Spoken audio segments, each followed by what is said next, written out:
யோசுவா 1. கர்த்தருடைய தாசனாகிய மோசே மரித்த பின்பு கர்த்தர் மோசேயின் ஊழியக்காரரான நூனின் குமாரன் யோசுவாவை நோக்கி, என் தாசனாகிய மோசே மரித்துப் போனான். இப்பொழுது நீயும் இந்த ஜனங்கள் எல்லாரும் எழுந்து இந்த யோர்தானை கடந்து இஸ்ரவேல் புத்திரருக்கு நான் கொடுக்கும் தேசத்துக்குப் போங்கள். நான் மோசேக்கு சொன்னபடி உங்கள் காலடி மிதிக்கும் எவ்விடத்தையும் உங்களுக்கு கொடுத்தேன். வனாந்தரமும் இந்த லீபனோனும் தொடங்கி ஐபிராத்து நதியான பெரிய நதி மட்டுமுள்ள ஈட்டியரின் தேசம் அனைத்தும் சூரியன் அஸ்தமிக்கிற திசையான பெரிய சமுத்திரம் வரைக்கும் உங்கள் எல்லையாயிருக்கும். நீ உயிரோடிருக்கும் நாளெல்லாம் ஒருவனும் உனக்கு முன்பாக எதிர்த்து நிற்பதில்லை. நான் மோசேயோடே இருந்தது போல உன்னோடும் இருப்பேன். நான் உன்னை விட்டு விலகுவதுமில்லை, உன்னை கைவிடுவதுமில்லை. பலங்கொண்டு திடமனதாயிரு. இந்த ஜனத்தின் பிதாக்களுக்கு நான் கொடுப்பேன் என்று ஆணையிட்ட தேசத்தை நீ இவர்களுக்கு பங்கிடுவாய். என் தாசனாகிய மோசே உனக்கு கற்பித்த நியாய பிரமாணத்தின்படியெல்லாம் செய்ய கவனமாயிருக்க மாத்திரம் மிகவும் பலங்கொண்டு திடமனதாயிரு. நீ போகும் இடமெல்லாம் புத்திமானாய் நடந்து கொள்ளும்படிக்கு அதை விட்டு வலது இடதுபுறம் விலகாதிருப்பாயாக. இந்த நியாயப்பிரமாண புஸ்தகம் உன் வாயை விட்டு பிரியாதிருப்பதாக. இதில் எழுதியிருக்கிறவைகளின்படியெல்லாம் நீ செய்ய கவனமாயிருக்கும்படி இரவும் பகலும் அதை தியானித்துக் கொண்டிருப்பாயாக. அப்பொழுது நீ உன் வழியை வாய்க்க பண்ணுவாய். அப்பொழுது புத்திமானாயம் நடந்து கொள்ளுவாய். நான் உனக்கு கட்டளையிடவில்லையா? பலங்கொண்டு திடமனதாயிரு, திகையாதே, கலங்காதே. நீ போகும் இடமெல்லாம் உன் தேவனாகிய கர்த்தர் உன்னோடே இருக்கிறார் என்றார். அப்பொழுது யோசுவா ஜனங்களின் அதிபதிகளை நோக்கி, நீங்கள் பாளையத்தை உருவ நடந்து போய் ஜனங்களைப் பார்த்து, உங்களுக்கு போஜன பதார்த்தங்களை ஆயத்தம் பண்ணுங்கள். உங்கள் தேவனாகிய கர்த்தர் உங்களுக்கு சுதந்தரிக்க கொடுக்கும் தேசத்தை நீங்கள் சுதந்தரித்துக் கொள்ளும்படிக்கு இன்னும் 3 நாளைக்குள்ளே இந்த யோர்தானை கடந்து போவீர்கள் என்று சொல்லச் சொன்னான். பின்பு யோசுவா ரூபனியரையும் காத்தியரையும் மனாசேயின் பாதி கோத்திரத்தாரையும் நோக்கி, கர்த்தருடைய தாசனாகிய மோசே உங்களுக்கு கற்பித்த வார்த்தையை நினைத்துக் கொள்ளுங்கள். உங்கள் தேவனாகிய கர்த்தர் இளைப்பாற பண்ணி இந்த தேசத்தை உங்களுக்கு கொடுத்தாரே. உங்கள் பெண்சாதிகளும் பிள்ளைகளும் மிருகஜீவன்களும் மோசே உங்களுக்கு யோர்தானு குய்ப்புறத்திலே கொடுத்த தேசத்தில் இருக்கட்டும். உங்களில் உள்ள யுத்த வீரர் யாவரும் உங்கள் சகோதரருக்கு முன்பாக அணியணியாய் கடந்து போய் கர்த்தர் உங்களைப் போல உங்கள் சகோதரரையும் இளைப்பாற பண்ணி அவர்களும் உங்கள் தேவனாகிய கர்த்தர் தங்களுக்கு கொடுக்கும் தேசத்தை சுதந்தரித்துக் கொள்ள மட்டும் அவர்களுக்கு உதவி செய்ய கடவீர்கள். பின்பு நீங்கள் கர்த்தருடைய தாசனாகிய மோசே உங்களுக்கு யோர்தானுக்கு இப்புறத்தில் சூரியன் உதிக்கும் திசைக்கு நேராக கொடுத்த உங்கள் சுதந்திரமான தேசத்துக்கு திரும்பி அதை சுதந்தரித்துக் கொண்டிருப்பீர்களாக என்றான். அப்பொழுது அவர்கள் யோசுவாவுக்கு பிரதியுத்தரமாக, நீர் எங்களுக்கு கட்டளையிடுகிறதையெல்லாம் செய்வோம். நீர் எங்களை அனுப்பும் இடமெங்கும் போவோம். நாங்கள் மோசேக்குச் செவி கொடுத்தது போல உமக்கும் செவி கொடுப்போம். உம்முடைய தேவனாகிய கர்த்தர் மாத்திரம் மோசேயோடே இருந்தது போல உம்மோடும் இருப்பாராக. நீர் எங்களுக்கு கட்டளையிடும் சகல காரியத்திலும் உம்முடைய சொல்லைக் கேளாமல் உம்முடைய வாக்குக்கு முரட்டாட்டம் பண்ணுகிற எவனும் கொலை செய்யப்படக்கடவன். பலங்கொண்டு திடமனதாய் மாத்திரம் இரும் என்றார்கள். யோசுவா 2. நூனின் குமாரனாகிய யோசுவா சித்தீமிலிருந்து வேவுகாரராகிய 2 மனுஷரை இரகசியமாய் வேவு பார்க்கும்படி அனுப்பி, நீங்கள் போய் தேசத்தையும் எரிகோவையும் பார்த்து வாருங்கள் என்றான். அவர்கள் போய் ராகாப் என்னும் பெயர் கொண்ட வேசியின் வீட்டுக்குள் பிரவேசித்து அங்கே தங்கினார்கள். தேசத்தை வேவு பார்க்கும்படி இஸ்ரவேல் புத்திரரில் சில மனுஷர் இந்த ராத்திரியிலே இங்கே வந்தார்கள் என்று எரிகோவின் இராஜாவுக்கு சொல்லப்பட்டது. அப்பொழுது எரிகோவின் ராஜா ராகாபண்டைக்கு ஆள் அனுப்பி, உன்னிடத்தில் வந்து உன் வீட்டுக்குள் பிரவேசித்த மனுஷரை வெளியே கொண்டு வா. அவர்கள் தேசத்தையெல்லாம் வேவு பார்க்கும்படி வந்தார்கள் என்று சொல்லச் சொன்னான். அந்த சிறி அவ்விரண்டு மனுஷரையும் கொண்டு போய் அவர்களை ஒளித்து வைத்து, மெய்தான், என்னிடத்தில் மனுஷர் வந்திருந்தார்கள். ஆனாலும் அவர்கள் எவ்விடத்தாரோ எனக்குத் தெரியாது. வாசலை அடைக்கும் நேரத்தில் இருட்டு வேளையிலே அந்த மனுஷர் புறப்பட்டு போய்விட்டார்கள்.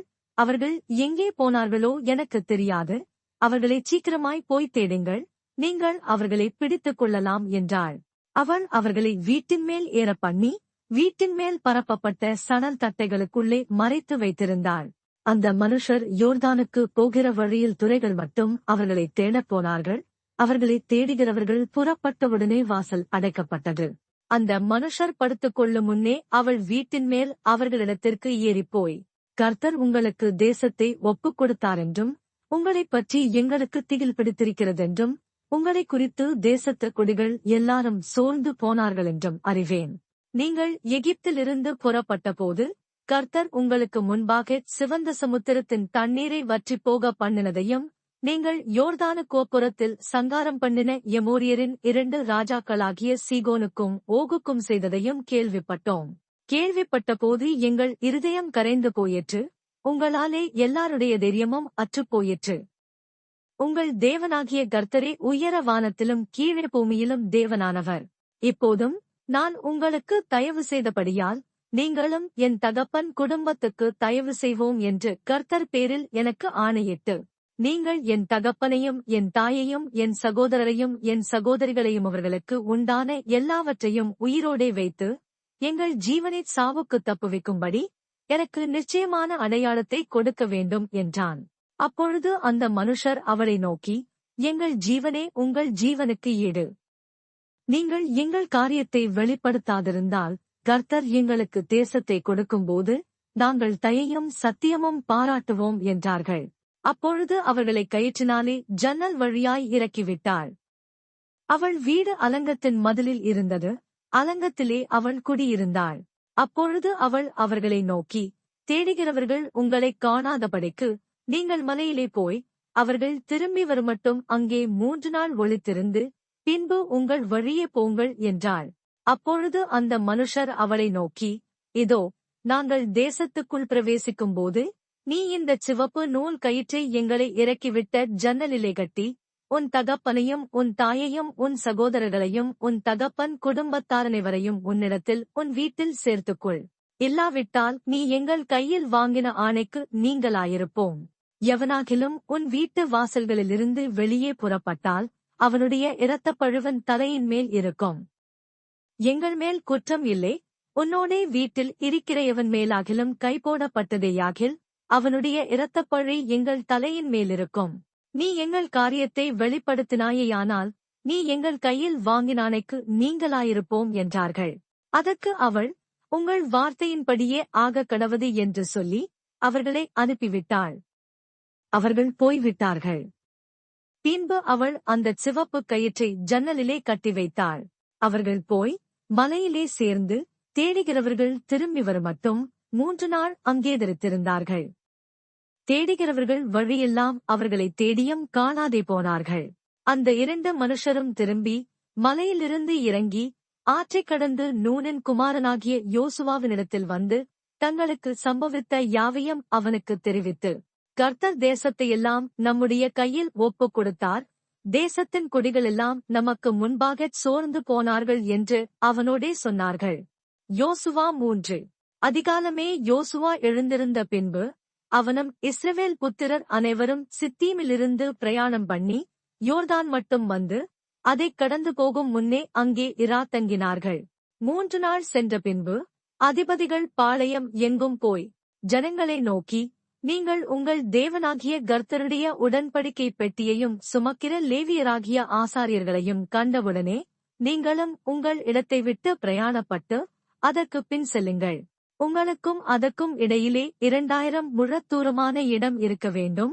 நீங்கள் நடக்க வேண்டிய வழியை அறியும்படிக்கு அதற்கு சமீபமாய் வராதிருப்பீர்களாக.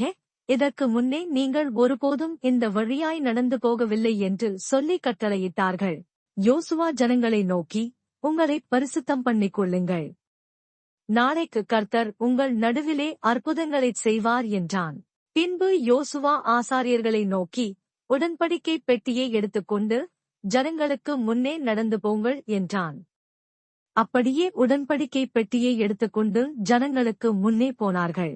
கர்த்தர் யோசுவாவை நோக்கி, நான் மோசேயோடே இருந்தது போல உன்னோடும் இருக்கிறேன் என்பதை இஸ்ரவேலரெல்லாரும் அறியும்படிக்கு இன்று அவர்கள் கண்களுக்கு முன்பாக உன்னை மேன்மைப்படுத்துவேன்.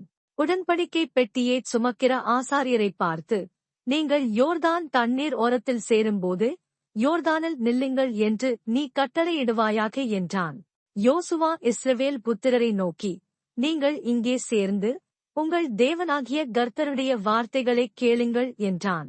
பின்பு யோசுவா ஜீவனுள்ள தேவன் உங்கள் நடுவே இருக்கிறார் என்பதையும், அவர் கானானியரையும் ஏத்தியரையும் ஏவியரையும் பெரிசியரையும் கிர்காசியரையும் எமோரியரையும் எபூசியரையும் உங்களுக்கு முன்பாக துரத்திவிடுவார் என்பதையும் நீங்கள் அறிந்து கொள்வதற்கு அடையாளமாக, இதோ சர்வ பூமிக்கும் ஆண்டவராயிருக்கிறவருடைய உடன்படிக்கை பெட்டி உங்களுக்கு முன்னே யோர்தானிலே போகிறது. இப்பொழுதும் இஸ்ரவேல் கோத்திரங்களில் 12 பேரை ஒவ்வொரு கோத்திரத்துக்கு ஒவ்வொருவராக பிரித்தெடுங்கள். சம்பவிப்பது என்னவென்றால், சர்வ பூமிக்கும் ஆண்டவராகிய கர்த்தரின் பெட்டியைச் சுமக்கிற ஆசாரியர்களின் உள்ளங்கால்கள் யோர்தானின் தண்ணீரிலே பட்டமாத்திரத்தில் மேலே இருந்து ஓடிவருகிற யோர்தானின் தண்ணீர் ஓடாமல் குவியலாக நிற்கும் என்றான். ஜனங்கள் யோர்தானை கடந்து போக தங்கள் கூடாரங்களிலிருந்து புறப்பட்டார்கள்.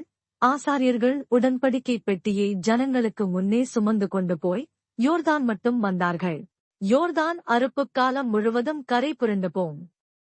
பெட்டியைச் சுமக்கிற ஆசாரியர்களின் கால்கள் தண்ணீரின் ஓரத்தில் பட்டவுடனே மேலே இருந்து ஓடிவருகிற தண்ணீர் நின்று சார்தானுக்கடுத்த ஆதாம் ஊர் வரைக்கும் ஒரு குவியலாக குவிந்தது. உப்புக்கடல் என்னும் சமனான வெளியின் கடலுக்கு ஓடிவருகிற தண்ணீர் பிரிந்து ஓடிற்று. அப்பொழுது ஜனங்கள் எரிகோவுக்கு எதிரே கடந்து போனார்கள். சகல ஜனங்களும் யோர்தானை கடந்து தீர்மளவும் கர்த்தருடைய உடன்படிக்கை பெட்டியைச் சுமக்கிற ஆசாரியர்கள் யோர்தானின் நடுவிலே தண்ணீரில்லாத தரையில் காலூன்றி நிற்கும்போது இஸ்ரவேலர் எல்லாரும் தண்ணீரற்ற உலர்ந்த தரை வழியாய் கடந்து போனார்கள். யோசுவா 4. ஜனங்கள் எல்லாரும் யோர்தானை கடந்து தீர்ந்தபோது கர்த்தர் யோசுவாவை நோக்கி, நீங்கள் ஒவ்வொரு கோத்திரத்திற்கு ஒவ்வொருவராக ஜனங்களில் 12 பேரை தெரிந்து கொண்டு இங்கே யோர்தானின் நடுவிலே ஆசாரியர்களின் கால்கள் நிலையாய் நின்ற இடத்திலே 12 கற்களை எடுத்து அவைகளை உங்களோடே கூட அக்கரைக்கு கொண்டு போய் நீங்கள் இன்று இரவில் தங்கும் ஸ்தானத்திலே அவைகளை வையுங்கள் என்று அவர்களுக்கு கட்டளையிடுங்கள் என்றார். அப்பொழுது யோசுவா இஸ்ரவேல் புத்திரரில் ஒவ்வொரு கோத்திரத்திற்கு ஒவ்வொருவராக ஆயத்தப்படுத்தியிருந்த 12 பேரை அழைத்து அவர்களை நோக்கி, நீங்கள் யோர்தானின் மத்தியில் உங்கள் தேவனாகிய கர்த்தரின் பெட்டிக்கு முன்பாக கடந்து போய் உங்களுக்குள்ளே ஒரு அடையாளமாயிருக்கும்படிக்கு இஸ்ரவேல் புத்திரருடைய கோத்திரங்களின் இலக்கத்திற்கு சரியாக உங்களில் ஒவ்வொருவன் ஒவ்வொரு கல்லை தன் தோளின் மேல் எடுத்துக் கொண்டு போங்கள். நாளை இந்த கற்கள் ஏதென்று உங்கள் பிள்ளைகள் உங்களைக் கேட்கும்போது நீங்கள் கர்த்தருடைய உடன்படிக்கை பெட்டிக்கு முன்பாக யோர்தானின் தண்ணீர் பிரிந்து போனதினால் அவைகள் வைக்கப்பட்டிருக்கிறது. யோர்தானை கடந்து போகிற போது யோர்தானின் தண்ணீர் பிரிந்து போயிற்று.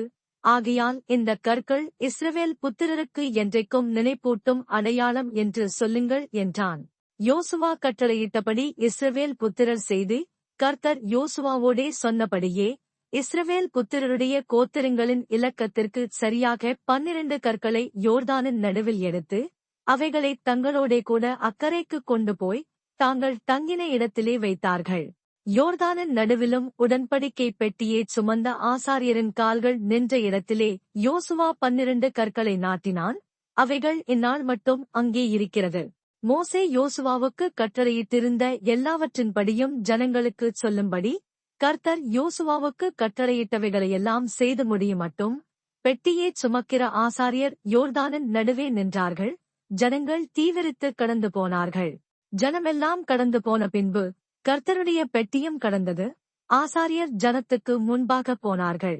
ரூபன் புத்திரரும் காத் புத்திரரும் மனாசேயின் பாதிக் கோத்திரத்தாரும் மோசே தங்களுக்குச் சொன்னபடியே அணி அணியாய் இஸ்ரவேல் புத்திரருக்கு முன்பாக கடந்து போனார்கள். ஏறக்குறைய 40,000 பேரும் யுத்தசன்னராய் யுத்தம் பண்ணும்படி கர்த்தருக்கு முன்பாக எரிகோவின் சமனான வெளிகளுக்கு கடந்து போனார்கள். அந்நாளிலே கர்த்தர் யோசுவாவை சகல இஸ்ரவேலரின் கண்களுக்கு முன்பாகவும் மேன்மைப்படுத்தினார். அவர்கள் மோசேக்கு பயந்திருந்தது போல அவனுக்கும் அவன் உயிரோடிருந்த நாளெல்லாம் பயந்திருந்தார்கள்.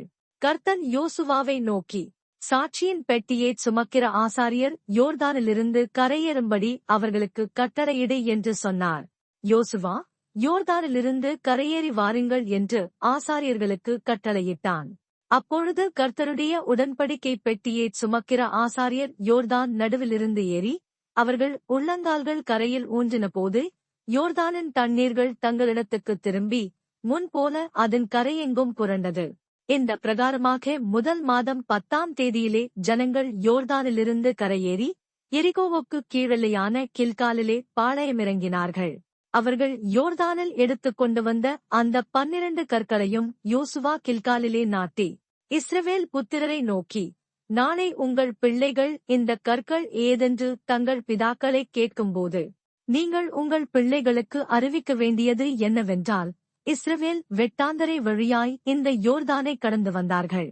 பூமியின் சகல ஜனங்களும் கர்த்தருடைய கரம் பலத்ததென்று அறியும்படிக்கு நீங்கள் சகல நாளும் உங்கள் தேவனாகிய கர்த்தருக்கு பயப்படும்படிக்கும் உங்கள் தேவனாகிய கர்த்தர் சிவந்த சமுத்திரத்தின் தண்ணீரை நாங்கள் கடந்து தீருமட்டும் எங்களுக்கு முன்பாக வற்றிப் போக பண்ணினது போல உங்கள் தேவனாகிய கர்த்தர் யோர்தானின் தண்ணீருக்கும் செய்து அதை உங்களுக்கு முன்பாக நீங்கள் கடந்து தீருமளவும் வற்றிப்போக பண்ணினார் என்று அறிய கடவீர்கள் என்றான். யோசுவா 5. இஸ்ரவேல் புத்திரர் கடந்து தீருமளவும் கர்த்தர் யோர்தானின் தண்ணீரை அவர்களுக்கு முன்பாக வற்றிப்போக பண்ணினதை யோர்தானுக்கு மேல்கரையில் குடியிருந்த எமோரியரின் சகல ராஜாக்களும் சமுத்திரத்தருகே குடியிருந்த கானானியரின் சகல ராஜாக்களும் கேட்டது முதற்கொண்டு அவர்கள் இருதயம் கரைந்து இஸ்ரவேல் புத்திரருக்கு முன்பாக சோர்ந்து போனார்கள். அக்காலத்திலே கர்த்தர் யோசுவாவை நோக்கி, நீ கருக்கான கத்திகளை உண்டாக்கி திரும்ப 2ஆம் விசை இஸ்ரவேல் புத்திரரை விருத்த சேதனம் பண்ணு என்றார். அப்பொழுது யோசுவா கருக்கான கத்திகளை உண்டாக்கி இஸ்ரவேல் புத்திரரை ஆர்லோத் மேட்டிலே விருத்த சேதனம் பண்ணினான். யோசுவா இப்படி விருத்த சேதனம் பண்ணின முகாந்தாரம் என்னவென்றால், எகிப்திலிருந்து புறப்பட்ட சகல ஆண் மக்களாகிய யுத்த புருஷர் எல்லாரும் எகிப்திலிருந்து புறப்பட்ட பின்பு வழியில் வனாந்தரத்திலே மாண்டு போனார்கள். எகிப்திலிருந்து புறப்பட்ட எல்லா ஜனங்களும் விருத்த சேதனம் பண்ணப்பட்டிருந்தார்கள். அவர்கள் எகிப்திலிருந்து புறப்பட்ட பின்பு வழியில் வனாந்தரத்திலே பிறந்த சகல ஜனங்களும் விருத்த சேதனம் பண்ணப்படாதிருந்தார்கள். கர்த்தருடைய சத்தத்திற்கு கீழ்ப்படியாமற் போன எகிப்திலிருந்து புறப்பட்ட யுத்த புருஷரான யாவரும் மாள மட்டும் இஸ்ரவேல் புத்திரர் 40 வருஷம் வனாந்தரத்தில் நடந்து திரிந்தார்கள். கர்த்தர் எங்களுக்கு கொடுக்கும்படி அவர்கள் பிதாக்களுக்கு ஆணையிட்ட பாலும் தேனும் ஓடுகிற தேசத்தை அவர்கள் காண்பதில்லை என்று கர்த்தர் அவர்களுக்கு ஆணையிட்டிருந்தார். அவர்களுக்கு பதிலாக அவர் எழும்ப பண்ணின அவர்கள் பிள்ளைகளை யோசுவா விருத்த சேதனம் பண்ணினான். வழியிலே அவர்களை விருத்த சேதனம் பண்ணாததினால் அவர்கள் விருத்த சேதனம் இல்லாதிருந்தார்கள். ஜனங்கள் எல்லாரும் விருத்த சேதனம் பண்ணப்பட்டு தீர்ந்த பின்பு அவர்கள் குணமாக மட்டும் தங்கள் இடத்திலே பாளையத்தில் தரித்திருந்தார்கள். கர்த்தர் யோசுவாவை நோக்கி, இன்று எகிப்தின் நிந்தையே உங்கள் மேல் இராதபடிக்கு புரட்டி போட்டேன் என்றார். அதனால் அந்த ஸ்தலம் இந்நாள் வரைக்கும் கில்கால் என்னப்படுகிறது. இஸ்ரவேல் புத்திரர் கில்காலில் பாளையமிறங்கியிருந்து மாதத்தின் 14ஆம் தேதி அந்தி நேரத்திலே எரிகோவின் சமனான வெளிகளிலே பஸ்காவை ஆசரித்தார்கள். பஸ்காவின் மறுநாளாகிய அன்றைய தினம் அவர்கள் தேசத்தினுடைய தானியத்தாலாகிய புளிப்பில்லாத அப்பங்களையும் சுட்ட கதிர்களையும் புசித்தார்கள். அவர்கள் தேசத்தின் தானியத்திலே புசித்த மறுநாளிலே மன்னா பெய்யாமல் ஒழிந்தது. அது முதல் இஸ்ரவேல் புத்திரருக்கு மன்னா இல்லாமற் போய் அவர்கள் கானான் தேசத்து பலனை அந்த வருஷத்தில்தானே புசித்தார்கள். பின்னும் யோசுவா எரிகோவின் வெளியிலிருந்து தன் கண்களை ஏறெடுத்து பார்க்கும்போது இதோ ஒருவர் அவனுக்கு எதிரே நின்றார். உருவின பட்டயம் அவர் கையில் இருந்தது. யோசுவா அவரிடத்தில் போய், நீர் எங்களைச் சேர்ந்தவரோ எங்கள் சத்துருக்களைச் சேர்ந்தவரோ என்று கேட்டான். அதற்கு அவர், அல்ல, நான் கர்த்தருடைய சேனையின் அதிபதியாய் இப்பொழுது வந்தேன் என்றார். அப்பொழுது யோசுவா தரையிலே முகங்குப்புற விழுந்து பணிந்து கொண்டு அவரை நோக்கி, என் ஆண்டவர் தமது அடியேனுக்குச் சொல்லுகிறது என்னவென்று கேட்டான். அப்பொழுது கர்த்தருடைய சேனையின் அதிபதி யோசுவாவை நோக்கி, உன் கால்களிலிருக்கிற பாதரட்சைகளை கழற்றிப் போடு, நீ நிற்கிற இடம் பரிசுத்தமானது என்றார். யோசுவா அப்படியே செய்தான். யோசுவா 6. எரிகோ இஸ்ரவேல் புத்திரருக்கு முன்பாக அடைக்கப்பட்டிருந்தது. ஒருவரும் வெளியே போகவுமில்லை, ஒருவரும் உள்ளே வரவுமில்லை. கர்த்தர் யோசுவாவை நோக்கி, இதோ எரிகோவையும் அதன் ராஜாவையும் யுத்த வீரரையும் உன் கையில் ஒப்புக் கொடுத்தேன். யுத்த புருஷராகிய நீங்கள் அனைவரும் பட்டணத்தைச் சூழ்ந்து ஒரு தரம் சுற்றி வாருங்கள். இப்படி 6 நாள் செய்ய கடவீர்கள். 7 ஆசாரியர்கள் பெட்டிக்கு முன்பாக 7 கொம்பு எக்காளங்களை பிடித்துக் கொண்டு போக வேண்டும். 7ஆம் நாளில் பட்டணத்தை 7 தரம் சுற்றி வர கடவர்கள். ஆசாரியர் எக்காளங்களை ஊத வேண்டும். அவர்கள் அந்த கொம்புகளினால் நெடுந்தொனி இடும்போதும் நீங்கள் எக்காள சத்தத்தை கேட்கும்போதும் ஜனங்கள் எல்லாரும் மகா ஆரவாரத்தோடே ஆர்ப்பரிக்க கடவர்கள். அப்பொழுது பட்டணத்தின் அலங்கம் இடிந்து விழும். உடனே ஜனங்கள் அவரவர் தங்களுக்கு நேராக ஏறக்கடவர்கள் என்றார். அந்தப்படியே நூனின் குமாரனாகிய யோசுவா ஆசாரியரை அழைத்து, உடன்படிக்கை பெட்டியை எடுத்துக் கொண்டு போங்கள், தொனிக்கும் 7 எக்காளங்களையும் 7 ஆசாரியர்கள் கர்த்தருடைய பெட்டிக்கு முன்பாக பிடித்துக் கொண்டு போக கடவர்கள் என்று சொல்லி, ஜனங்களை நோக்கி, பட்டணத்தைச் சுற்றி நடந்து போங்கள், யுத்தஸ்னத்தரானவர்கள் கர்த்தரின் பெட்டிக்கு முன் நடக்க கடவர்கள் என்றான். யோசுவா ஜனங்களிடத்தில் பேசினவுடனே, தொனிக்கும் 7 எக்காளங்களை பிடித்திருக்கிற 7 ஆசாரியர் கர்த்தருக்கு முன்பாக நடந்து எக்காளங்களை ஊதினார்கள். கர்த்தருடைய உடன்படிக்கை பெட்டி அவர்களுக்கு பின் சென்றது. எக்காளங்களை ஊதுகிற ஆசாரியருக்கு முன் யுத்தஸ்னத்தாரானவர்கள் நடந்தார்கள். பின்தண்டு எக்காளங்கள் ஊதப்படும்போது பெட்டிக்கு பின் சென்றது. யோசுவா ஜனங்களை நோக்கி, நான் சொல்லும் நாள் மட்டும் நீங்கள் ஆர்ப்பரியாமலும் உங்கள் வாயினால் சத்தங்காட்டாமலும் இருங்கள். உங்கள் வாயிலிருந்து ஒரு பேச்சும் புறப்பட வேண்டாம். ஆர்ப்பரியுங்கள் என்று உங்களுக்கு நான் சொல்லும் நாளிலே ஆர்ப்பரிப்பீர்களாக என்று கட்டளையிட்டிருந்தான். அப்படியே கர்த்தரின் பெட்டியை பட்டணத்தைச் சூழ்ந்து ஒரு தரம் சுற்றிவர பண்ணினான். அவர்கள் திரும்ப பாளையத்திலே வந்து பாளையத்தில் இராத்தங்கினார்கள். யோசுவா அதிகாலமே எழுந்திருந்தான். ஆசாரியர்கள் கர்த்தரின் பெட்டியைச் சுமந்து கொண்டு போனார்கள். தொனிக்கும் 7 எக்காளங்களை பிடிக்கிற 7 ஆசாரியர்களும் எக்காளங்களை ஊதிக்கொண்டே கர்த்தரின் பெட்டிக்கு முன்பாக நடந்தார்கள். யுத்தஸ்னத்தாரானவர்கள் அவர்களுக்கு முன்னாலே நடந்தார்கள். பின்தண்டோவனில் எக்காளங்கள் ஊதப்படுகையில் கர்த்தரின் பெட்டிக்கு பின் சென்றது. 2ஆம் நாளிலும் பட்டணத்தை ஒரு தரம் சுற்றி வந்து பாளையத்துக்கு திரும்பினார்கள். இந்தப்படி 6 நாளும் செய்தார்கள். 7ஆம் நாளில் அதிகாலமே கிழக்கு வெளுக்கும்போது எழுந்திருந்து அந்த பிரகாரமே பட்டணத்தை 7 தரம் சுற்றி வந்தார்கள். அன்றைய தினத்தில் மாத்திரம் பட்டணத்தை 7 தரம் சுற்றி வந்தார்கள். 7ஆம் தரம் ஆசாரியர் எக்காளங்களை ஊதுகையில் யோசுவா ஜனங்களை நோக்கி, ஆர்ப்பரியுங்கள், பட்டணத்தை கர்த்தர் உங்களுக்கு ஒப்புக் கொடுத்தார். ஆனாலும் இந்த பட்டணமும் இதிலுள்ள யாவும் கர்த்தருக்கு சாபத்தீடாயிருக்கும். நாம் அனுப்பின ஆட்களை ராகாப் என்னும் வேசி மறைத்து வைத்தபடியால் அவளும் அவளோடே வீட்டுக்குள் இருக்கிற அனைவர் மாத்திரம் உயிரோடிருக்க கடவர்கள். சாபத்தீடானதில் ஏதாகிலும் எடுத்துக் கொள்ளுகிறதுனாலே நீங்கள் சாபத்தீடாகாத படைக்கும், இஸ்ரவேல் பாளையத்தை சாபத்தீடாக்கி அதை கலங்க பண்ணாத படைக்கும் நீங்கள் சாபத்தீடானதற்கு மாத்திரம் எச்சரிக்கையாயிருங்கள்.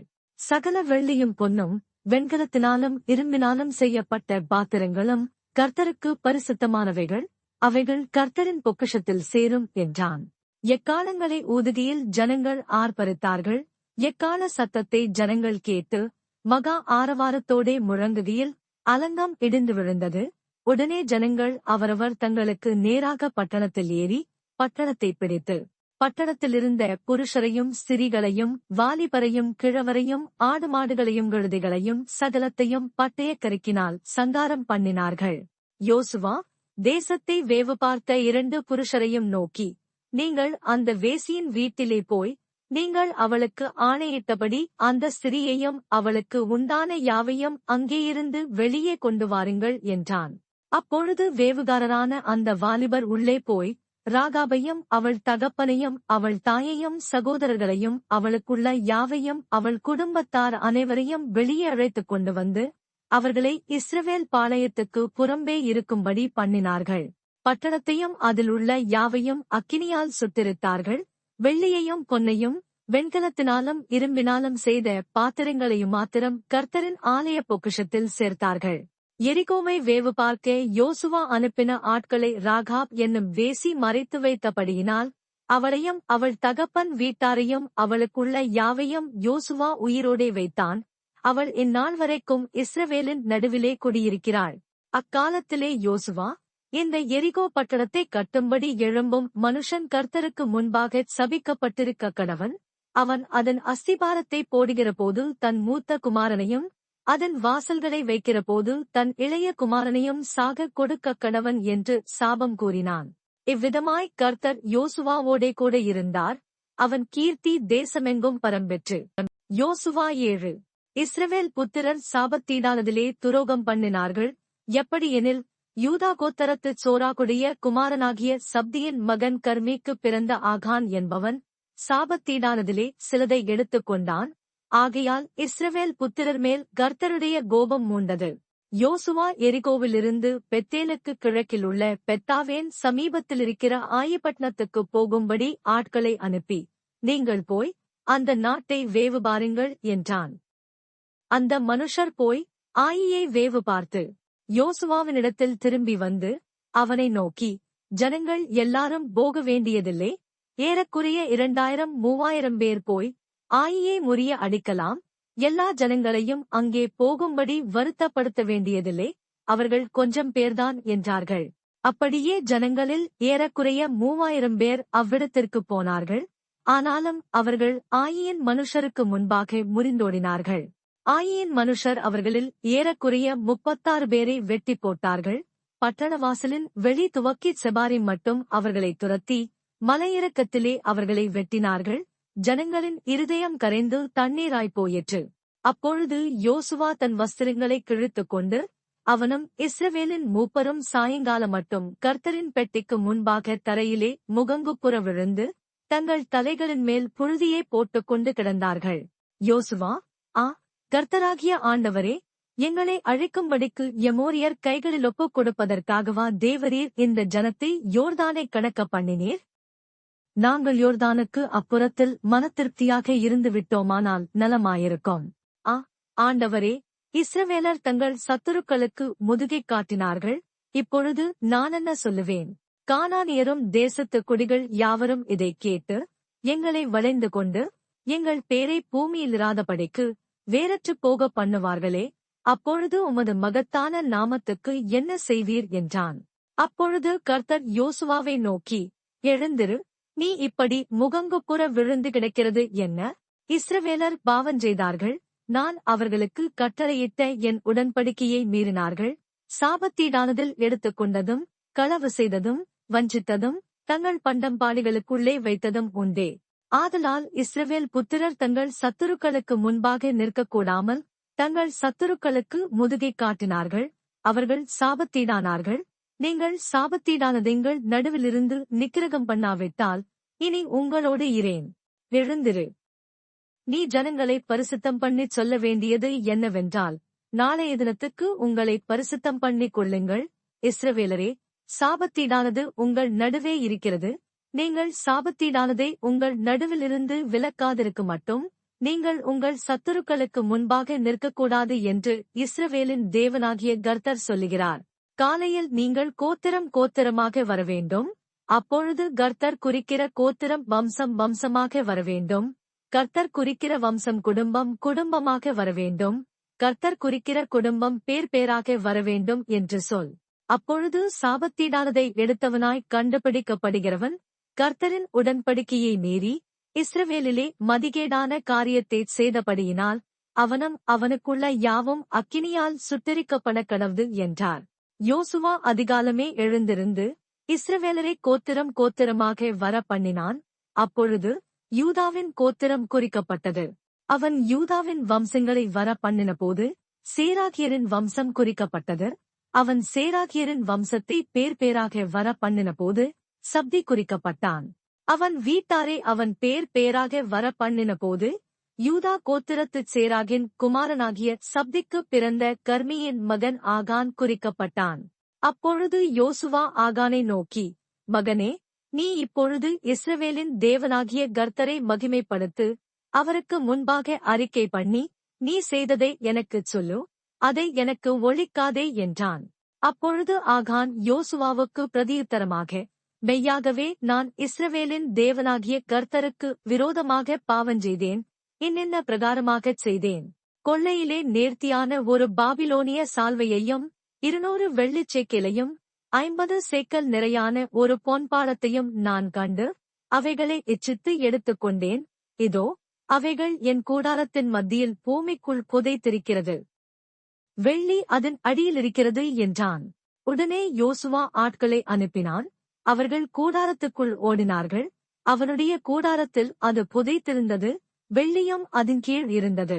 அவைகளை கூடாரத்தின் மத்தியிலிருந்து எடுத்து யோசுவாவினிடத்திலும் இஸ்ரவேல் புத்திரர் எல்லாரிடத்திலும் கொண்டு வந்து கர்த்தருடைய சமூகத்தில் வைத்தார்கள். அப்பொழுது யோசுவாவும் இஸ்ரவேல் எல்லாரும் கூட சேராகின் புத்திரனாகிய ஆகானையும் அந்த வெள்ளியையும் சால்வையையும் பொன்பாடத்தையும் அவன் குமாரரையும் குமாரத்திகளையும், அவன் மாடுகளையும் கழுதைகளையும் ஆடுகளையும், அவன் கூடாரத்தையும் அவனுக்குள்ள யாவையும் எடுத்து ஆகோர் பள்ளத்தாக்குக்கு கொண்டு போனார்கள். அங்கே யோசுவா, நீ எங்களை கலங்க பண்ணினதென? என்று கர்த்தர் உன்னை கலங்க பண்ணுவார் என்றான். அப்பொழுது இஸ்ரவேலரெல்லாரும் அவன் மேல் கல்லெறிந்து அவைகளை அக்கினியில் சுட்டெரித்து கற்களினால் மூடி அவன் மேல் இந்நாள் வரைக்கும் இருக்கிற பெரிய கற்குவியலை குவித்தார்கள். இப்படியே கர்த்தர் தமது கோபத்தின் உக்கிரத்தை விட்டு மாறினார். ஆகையால் அவ்விடம் இந்நாள் வரைக்கும் ஆகோர் பள்ளத்தாக்கு என்னப்படும். யோசுவா 8. அப்பொழுது கர்த்தர் யோசுவாவை நோக்கி, நீ பயப்படாமலும் கலங்காமலும் இரு. நீ யுத்த ஜனங்கள் யாவரையும் கூட்டிக் கொண்டு எழுந்து ஆயப்பட்டணத்தின் மேல் போ. இதோ, ஆயியின் ராஜாவையும் அவன் ஜனத்தையும் அவன் பட்டணத்தையும் அவன் நாட்டையும் உன் கையில் ஒப்புக் கொடுத்தேன். நீ எரிகோவுக்கும் அதன் ராஜாவுக்கும் செய்தது போல ஆயிக்கும் அதன் ராஜாவுக்கும் செய்ய கடவாய். அதில் கொள்ளையிட்ட பொருள்களையும் மிருக ஜீவங்களையும் உங்களுக்கு கொள்ளையாக எடுத்துக் கொள்ளலாம். பட்டணத்துக்குப் பின்னாலே பதிவிடையை வை என்றான். அப்பொழுது ஆயியின் மேல் போக யோசுவாவும் சகல யுத்த ஜனங்களும் எழுந்து புறப்பட்டார்கள். யோசுவா யுத்த வீரரான 30,000 பேரை தெரிந்தெடுத்து இராத்திரியிலே அவர்களை அனுப்பி அவர்களுக்கு கட்டளையிட்டதாவது, நீங்கள் பட்டணத்தின் பின்னாலே பதிவிருக்க வேண்டும். பட்டணத்துக்கு வெகு தூரமாய் போகாமல் எல்லாரும் ஆயத்தமாயிருங்கள். நானும் என்னோடிருக்கிற சகல ஜனங்களும் பட்டணத்தண்டையில் கிட்டிச் சேருவோம். அவர்கள் முன்போல எங்களுக்கு எதிராக புறப்பட்டு வரும்போது அவர்களுக்கு முன்னாக நாங்கள் ஓடிப்போவோம். அப்பொழுது அவர்கள் முன்போல நமக்கு முன்னாக முறிந்து ஓடிப்போகிறார்கள் என்று சொல்லி எங்களை துரத்த புறப்படுவார்கள். நாங்களோ அவர்களை பட்டணத்தை விட்டு இப்பாலை வர பண்ண மட்டும் அவர்களுக்கு முன்னாக ஓடுவோம். அப்பொழுது நீங்கள் பதிவிலிருந்து எழும்பி வந்து பட்டணத்தை பிடிக்க வேண்டும். உங்கள் தேவனாகிய கர்த்தர் அதை உங்கள் கைகளில் ஒப்புக் கொடுப்பார். நீங்கள் பட்டணத்தை பிடிக்கும்போது அதை தீக்கொளுத்தி போடுங்கள். கர்த்தருடைய சொற்படி செய்யுங்கள். இதோ, நான் உங்களுக்கு கட்டளையிட்டிருக்கிறேன் என்று சொல்லி அவர்களை அனுப்பினான். அவர்கள் போய் பெத்தேலுக்கும் ஆயிக்கும் நடுவே ஆயிக்கு மேற்காக பதிவிருந்தார்கள். யோசுவா அன்று ராத்திரி ஜனங்களுக்குள் தங்கினான். அதிகாலமே யோசுவா எழுந்திருந்து ஜனங்களை இலக்கம் பார்த்து இஸ்ரவேலின் மூப்பரோடுங்கூட ஜனங்களுக்கு முன்னாலே நடந்து ஆயியின் மேல் போனான். அவனோடிருந்த யுத்த ஜனங்கள் எல்லாரும் நடந்து பட்டணத்துக்கு எதிரே வந்து சேர்ந்து ஆயிக்கு வடக்கே பாளையமிறங்கினார்கள். அவர்களுக்கும் ஆயிக்கும் நடுவே ஒரு பள்ளத்தாக்கு இருந்தது. அவன் ஏறக்குறைய 5000 பேரை பிரித்தெடுத்து அவர்களை பெத்தேலுக்கும் ஆயிக்கும் நடுவே பட்டணத்திற்கு மேலண்டையில் பதிவிடையாக வைத்தான். பட்டணத்திற்கு வடக்கே இருந்த சகல சேனையையும் பட்டணத்திற்கு மேற்கே பதிவிரிக்கிறவர்களையும் திட்டம் பண்ணின் பின்பு யோசுவா அன்று ராத்திரி பள்ளத்தாக்கிலே போயிருந்தான். ஐயின் ராஜா அதைக் கண்டபோது அவனும் பட்டணத்தின் மனுஷராகிய அவனுடைய சகல ஜனங்களும் தீவிரித்து அதிகாலமே குறித்த வேளையில் இஸ்ரவேலருக்கு எதிரே யுத்தம் பண்ணச் சமனான வேளைக்கு நேராக புறப்பட்டார்கள். பட்டணத்துக்கு பின்னாலே தனக்கு பதிவிடை வைத்திருக்கிறதை அவன் அறியாதிருந்தான். யோசுவாவும் இஸ்ரவேலர் எல்லாரும் அவர்களுக்கு முன்னாக முறிந்து வனாந்தரத்துக்கு போகிற வழியே ஓடிப்போனார்கள். அப்பொழுது பட்டணத்துக்குள் இருந்த ஜனங்கள் எல்லாரும் அவர்களை துரத்தும்படி கூப்பிட்டுக் கொண்டு யோசுவாவை பின்தொடர்ந்து பட்டணத்தை விட்டு அப்புறப்பட்டார்கள். ஆயியிலும் பெத்தேலிலும் இஸ்ரவேலரை பின்தொடராத மனுஷன் இருந்ததில்லை. பட்டணத்தை திறந்து வைத்துவிட்டு இஸ்ரவேலரை துரத்திக் கொண்டு போனார்கள். அப்பொழுது கர்த்தர் யோசுவாவை நோக்கி, உன் கையில் இருக்கிற ஈட்டியை ஆயிக்கு நேராக நீட்டு, அதை உன் கையில் ஒப்புக் கொடுப்பேன் என்றார். அப்படியே யோசுவா தன் கையில் இருந்த ஈட்டியை பட்டணத்துக்கு நேராக நீட்டினான். அவன் தன் கையை நீட்டினவுடனே பதிவிருந்தவர்கள் தீவிரமாய் தாங்கள் இருந்த இடத்திலிருந்து எழும்பி ஓடி பட்டணத்துக்கு வந்து அதை பிடித்து தீவிரத்தோடே பட்டணத்தை தீக்கொளுத்தினார்கள். ஆயியின் மனுஷர் பின்னிட்டு பார்த்தபோது இதோ, பட்டணத்தின் புகை ஆகாசத்தில் எழும்புகிறதைக் கண்டார்கள். அப்பொழுது அங்கும் இங்கும் ஓடிப்போகிறதற்கு அவர்களுக்கு இடம் இல்லாமற் போயிற்று. வனாந்தரத்துக்கு ஓடின ஜனங்கள் தங்களைத் தொடர்ந்தவர்கள் முகமாய் திரும்பினார்கள். பதிவிருந்தவர்கள் பட்டணத்தை பிடித்ததையும் பட்டணத்தின் புகை எழும்புகிறதையும் யோசுவாவும் இஸ்ரவேலரும் பார்த்தபோது திரும்பிக் கொண்டு ஆயியின் மனுஷரை முறிய அடித்தார்கள். பட்டணத்திலிருந்தவர்களும் அவர்களுக்கு எதிர்ப்பட்டதினால் சிலர் இப்புறத்திலும் சிலர் அப்புறத்திலும் இருந்த இஸ்ரவேலின் நடுவே அகப்பட்டுக் கொண்டார்கள். ஆகையால் அவர்களில் ஒருவரும் தப்பி மீந்திராதபடிக்கு அவர்களை வெட்டி போட்டு ஆயின் ராஜாவை உயிரோடே பிடித்து யோசுவாவினிடத்தில் கொண்டு வந்தார்கள். இஸ்ரவேலர் வனாந்தர வெளியிலே தங்களை துரத்தின ஆயின் கொடிகளை எல்லாம் வெட்டித் தீர்ந்த போதும், அவர்கள் அனைவரும் நாசமாக மட்டும் பட்டயக்கருக்கினான் விழுந்து இறந்த போதும், இஸ்ரவேலர் எல்லாரும் ஆயிக்குத் திரும்பி அதை பட்டயக்கருக்கினால் சங்கரித்தார்கள். அந்நாளிலே ஆணும் பெண்ணுமாக ஆயின் மனுஷர் எல்லாரும் 12,000 பேர் விழுந்தார்கள். ஆயின் கொடிகளை எல்லாம் சங்கரித்து தீருமட்டும் யோசுவா ஈட்டியை நீட்டிக் கொண்டிருந்த தன் கையை மடக்கவில்லை. கர்த்தர் யோசுவாவுக்கு கட்டளையிட்ட வார்த்தையின்படி மிருக ஜீவனையும் அந்த பட்டணத்தின் கொள்ளையையும் மாத்திரம் இஸ்ரவேலர் எடுத்துக் கொண்டார்கள். யோசுவா ஆயியைச் சுட்டெரித்து அதை இந்நாள் வரைக்கும் இருக்கிறபடி என்றைக்கும் பாழாய் கிடக்கும் மண்மேடாக்கி ஆயின் ராஜாவை ஒரு மரத்திலே தூக்கிப் போடுவித்து சாயங்காலம் மட்டும் அதிலே தொங்க விட்டான். சூரியன் அஸ்தமித்த பின்பு யோசுவா அவன் உடலை மரத்தை விட்டு இறக்கச் சொன்னான். அதை பட்டணவாசலில் போட்டு இந்நாள் வரைக்கும் இருக்கிற பெரிய கற்குவியலை அதன்மேல் குவித்தார்கள்.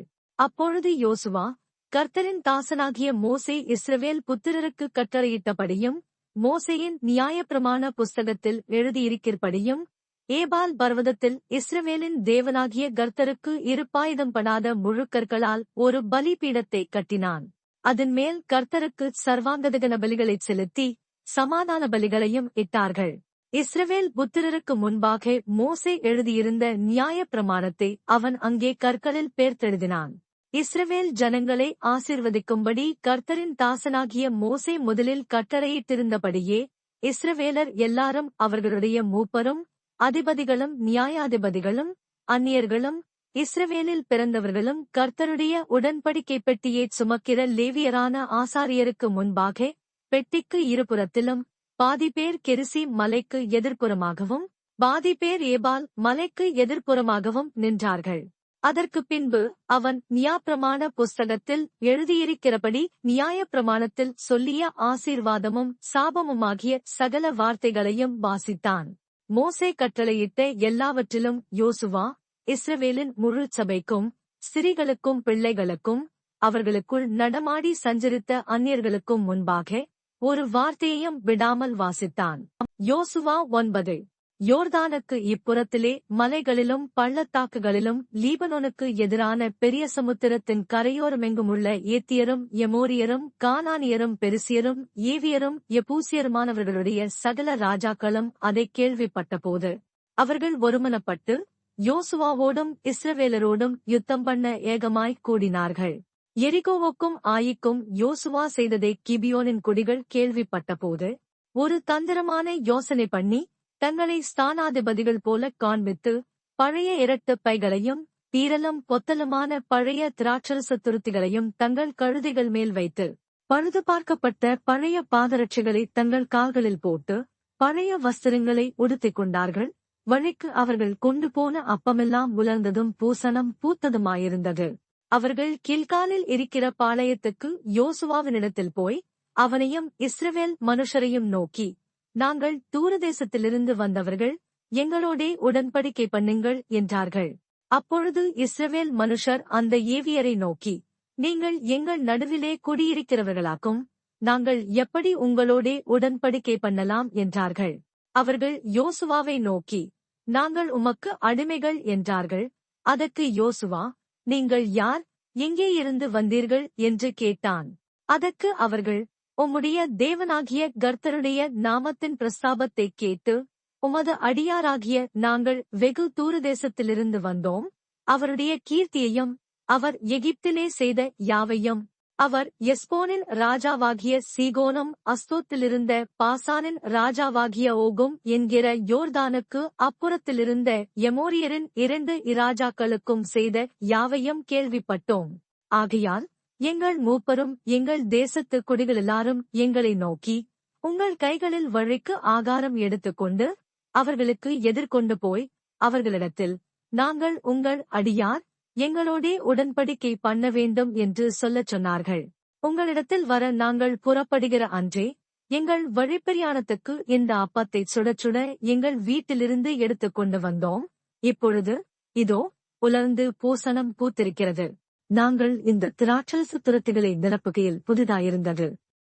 ஆனாலும் இதோ கிழிந்து போயிற்று, எங்கள் வஸ்திரங்களும் பாதரட்சைகளும் நெடுந்தூரமான பிரயாணத்தினாலே பழசாய்ப் போயிற்று என்றார்கள். அப்பொழுது இஸ்ரவேலர் கர்த்தருடைய வாக்கை கேளாமல் அவர்களுடைய போஜன பதார்த்தத்தில் சிறிது வாங்கிக் கொண்டார்கள். யோசுவா அவர்களோடே சமாதானம் பண்ணி அவர்களை உயிரோடே காப்பாற்றும் உடன்படிக்கையை அவர்களோடே பண்ணினான். அதற்காக சபையின் பிரபுக்கள் அவர்களுக்கு ஆணையிட்டுக் கொடுத்தார்கள். அவர்களோடே உடன்படிக்கை பண்ணி 3 நாள் சென்ற பின்பு அவர்கள் தங்கள் அயலார் என்றும் தங்கள் நடுவே குடியிருக்கிறவர்கள் என்றும் கேள்விப்பட்டார்கள்.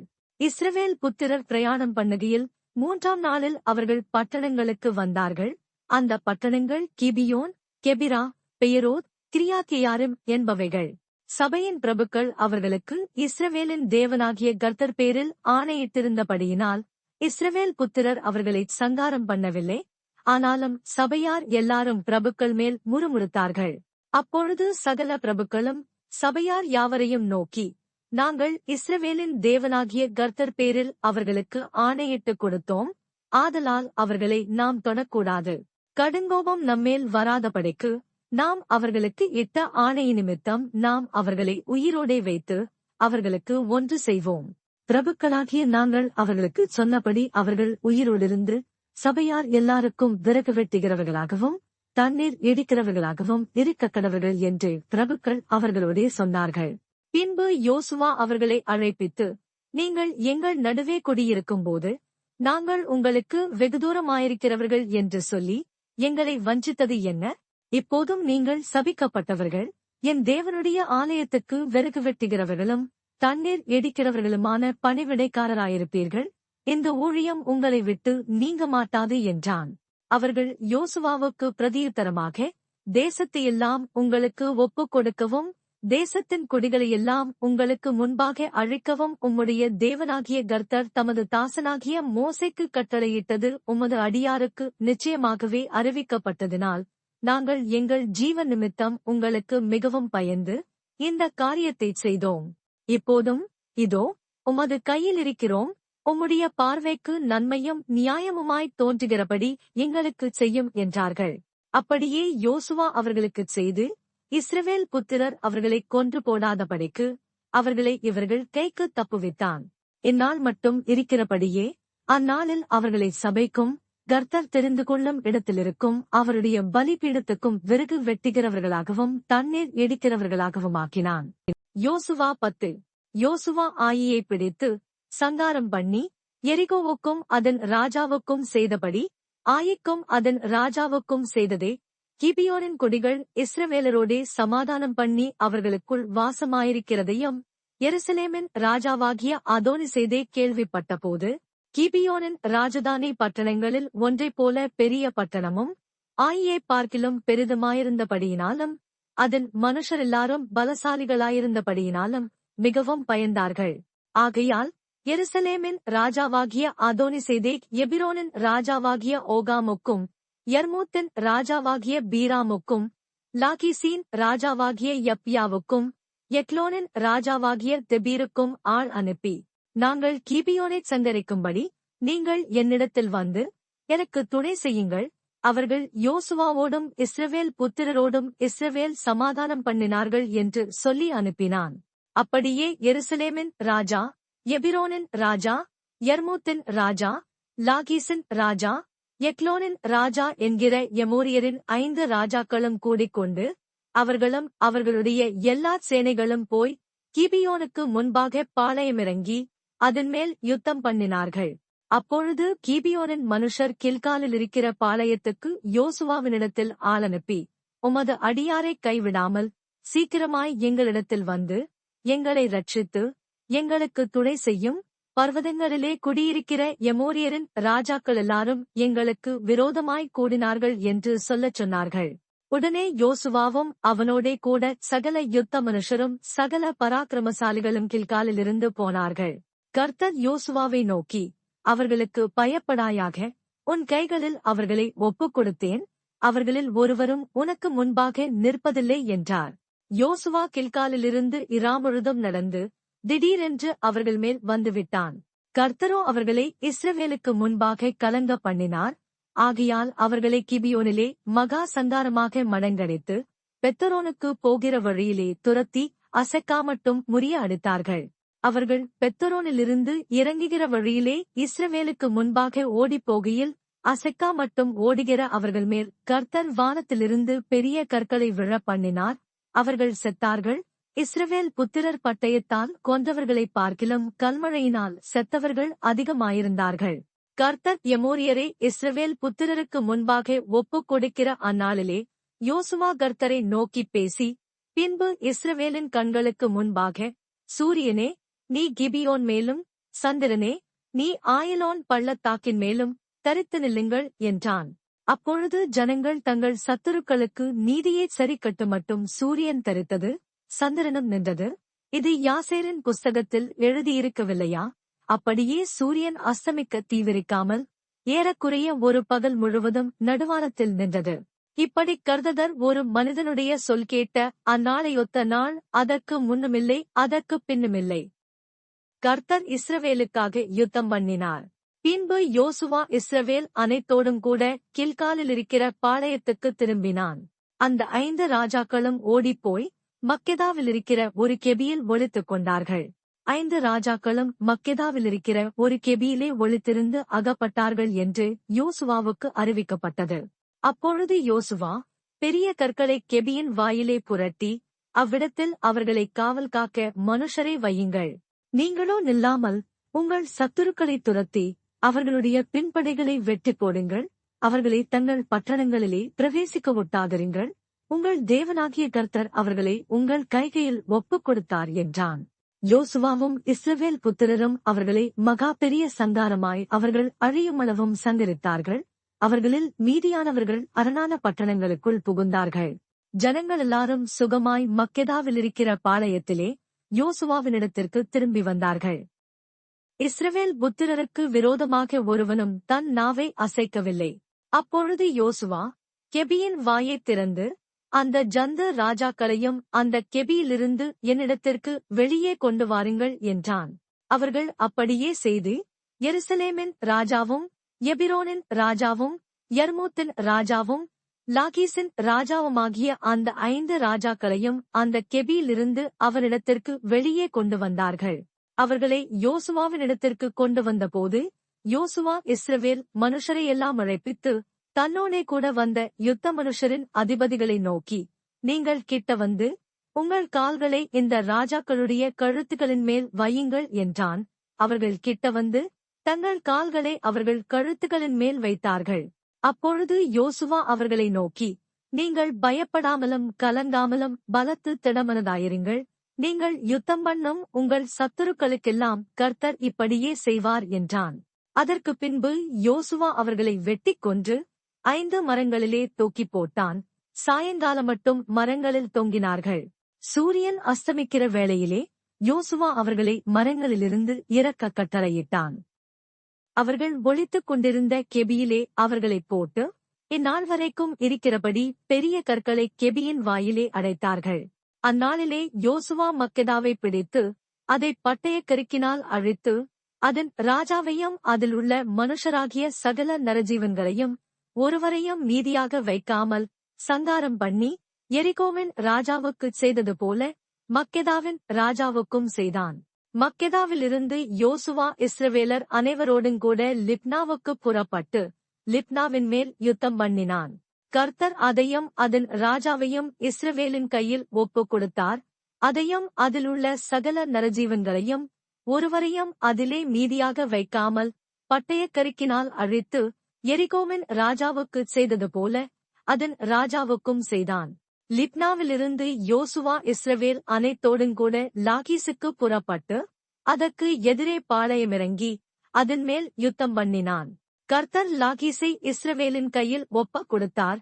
அதை 2ஆம் நாளிலே பிடித்து லிப்னாவுக்குச் செய்தது போல அதையும் அதிலுள்ள எல்லா நரஜீவன்களையும் பட்டயக்கருக்கினால் அழித்தான். அப்பொழுது கேசேரின் ராஜாவாகிய ஓராம் லாகீசுக்கு துணை செய்யும்படி வந்தான். யோசுவா அவனையும் அவன் ஜனத்தையும் ஒருவனும் மீதியாயிராதபடி வெட்டி போட்டான். லாகீசிலிருந்து யோசுவாவும் இஸ்ரவேலர் அனைவரும் எக்லோனுக்கு பரப்பட்டு அதற்கு எதிரே பாளமிறங்கி அதன்மேல் யுத்தம் பண்ணி அதை அந்நாளிலே பிடித்து அதை பட்டயக் கருக்கினால் அழித்தார்கள். லாகீசுக்குச் செய்தது போல அதிலுள்ள சகல நரஜீவன்களையும் அந்நாளிலேதானே சங்காரம் பண்ணினான். பின்பு எக்லோனிலிருந்து யோசுவாவும் இஸ்ரவேலர் அனைவருமாய் எபிரோனுக்குப் புறப்பட்டு அதன்மேல் யுத்தம் பண்ணி அதை பிடித்து எக்லோனுக்குச் செய்தது போல அதையும் அதன் ராஜாவையும் அதற்கு அடுத்த எல்லா பட்டணங்களையும் அதிலுள்ள சகல நரஜீவன்களையும் ஒருவரையும் மீதியாக வைக்காமல் பட்டயக் கருக்கினால் அழித்தார்கள். அதையும் அதிலுள்ள சகல நரஜீவன்களையும் சங்காரம் பண்ணினார்கள். பின்பு யோசுவா இஸ்ரவேல் அனைவரோடுங்கூட தெபீருக்குத் திரும்பிப் போய் அதன்மேல் யுத்தம் பண்ணி அதையும் அதன் ராஜாவையும் அதைச் சேர்ந்த எல்லா பட்டணங்களையும் பிடித்தான். அவைகளைப் பட்டயக் கருக்கினால் அழித்து அதிலுள்ள நரஜீவன்களையெல்லாம் ஒருவரையும் மீதியாக வைக்காமல் சங்காரம் பண்ணினார்கள். எபிரோனுக்கும் லிப்னாவுக்கும் அவைகளின் ராஜாவுக்கும் செய்தது போல தெபீருக்கும் அதன் ராஜாவுக்கும் செய்தான். இப்படியே யோசுவா மலைத்தேசம் அனைத்தையும் தென்தேசத்தையும் சமபூமியையும் நீர்ப்பாய்ச்சலான இடங்களையும் அவைகளின் எல்லா ராஜாக்களையும் ஒருவரையும் மீதியாக வைக்காமல் அழித்து இஸ்ரவேலின் தேவனாகிய கர்த்தர் கட்டளையிட்டபடியே சுவாசமுள்ள எல்லாவற்றையும் சங்காரம் பண்ணி காதேஸ் பர்னேயாதுவக்கி காத்சா மட்டும் இருக்கிறதையும் கிபியோன் மட்டும் இருக்கிற கோசேன் தேசம் அனைத்தையும் அழித்தான். அந்த ராஜாக்கள் எல்லாரையும் அவர்கள் தேசத்தையும் யோசுவா ஒருமிக்க பிடித்தான். இஸ்ரவேலின் தேவனாகிய கர்த்தர் இஸ்ரவேலுக்காக யுத்தம் பண்ணினார். பின்பு யோசுவா இஸ்ரவேலனைத் தோடுங்கூட கில்காலில் இருக்கிற பாளையத்துக்கு திரும்பினான். யோசுவா 11.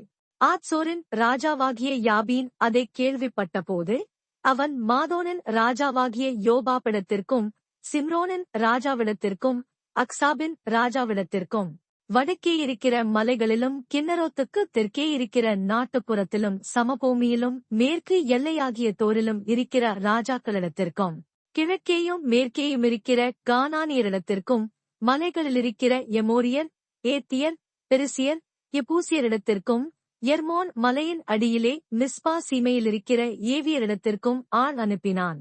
அவர்கள் கடற்கரை மணலைப் போல் ஏராளமான திரண்ட ஜனமாகிய தங்களுடைய எல்லா சேனைகளோடும் மகா ஏராளமான குதிரைகளோடும் இரதங்களோடுங்கூட புறப்பட்டார்கள்.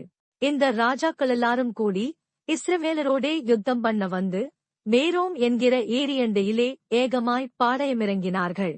அப்பொழுது கர்த்தர் யோசுவாவை நோக்கி, அவர்களுக்கு பயப்படாயாக, நாளை இந்நேரத்திலே நான் அவர்களையெல்லாம் இஸ்ரவேலுக்கு முன்பாக வெட்டுண்டவர்களாக ஒப்புக் கொடுப்பேன். நீ அவர்கள் குதிரைகளின் குதிக்கால் நரம்புகளை அறுத்து அவர்கள் இரதங்களை அக்கினியால் சுட்டெரிக்க கணவாய் என்றார். யோசுவாவும் அவனோடே கூட யுத்த ஜனங்கள் அனைவரும் திடீரென்று மேரோம் ஏரியண்டையிலிருக்கிற அவர்களிடத்தில் வந்து அவர்கள் மேல் விழுந்தார்கள். கர்த்தர் அவர்களை இஸ்ரவேலின் கையில் ஒப்புக் கொடுத்தார்.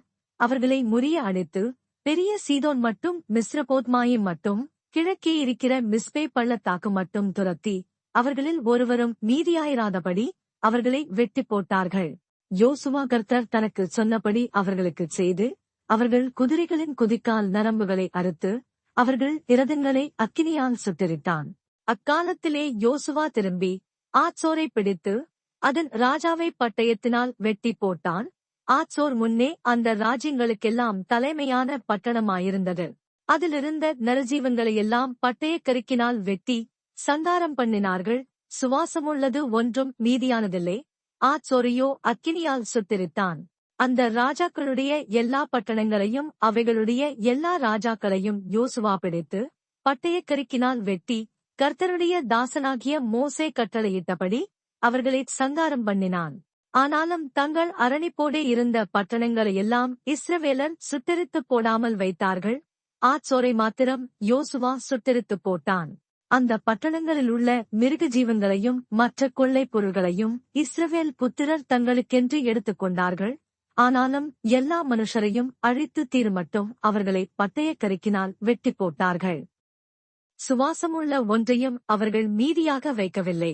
கர்த்தர் தமது தாசனாகிய மோசேக்கு எப்படி கட்டளையிட்டிருந்தாரோ அப்படியே மோசே யோசுவாவுக்கு கட்டளையிட்டிருந்தான். அப்படியே யோசுவா செய்தான். அவன் கர்த்தர் மோசேக்கு கட்டளையிட்டதில் ஒன்றையும் செய்யாமல் விடவில்லை.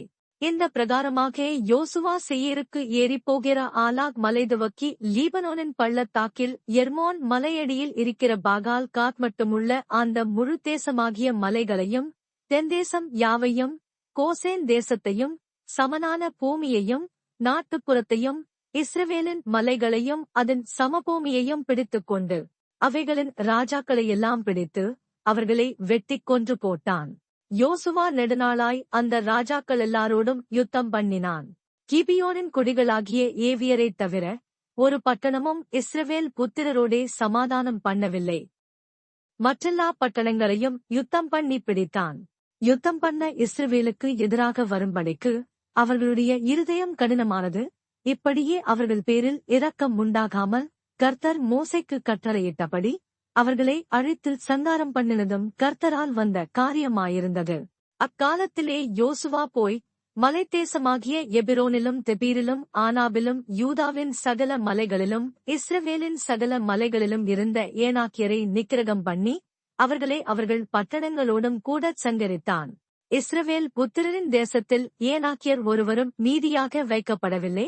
காசாவிலும் காத்திலும் அஸ்தோத்திலும் மாத்திரம் சிலர் மீதியாயிருந்தார்கள். அப்படியே யோசுவா கர்த்தர் மோசேயினிடத்தில் சொன்னபடியெல்லாம் தேசமனைத்தையும் பிடித்து அதை இஸ்ரவேலருக்கு அவர்கள் கோத்திரங்களுடைய பங்குகளின்படியே சுதந்திரமாக கொடுத்தான். யுத்தம் ஓய்ந்ததினால் தேசம் அமைதலாயிருந்தது. யோசுவா 12.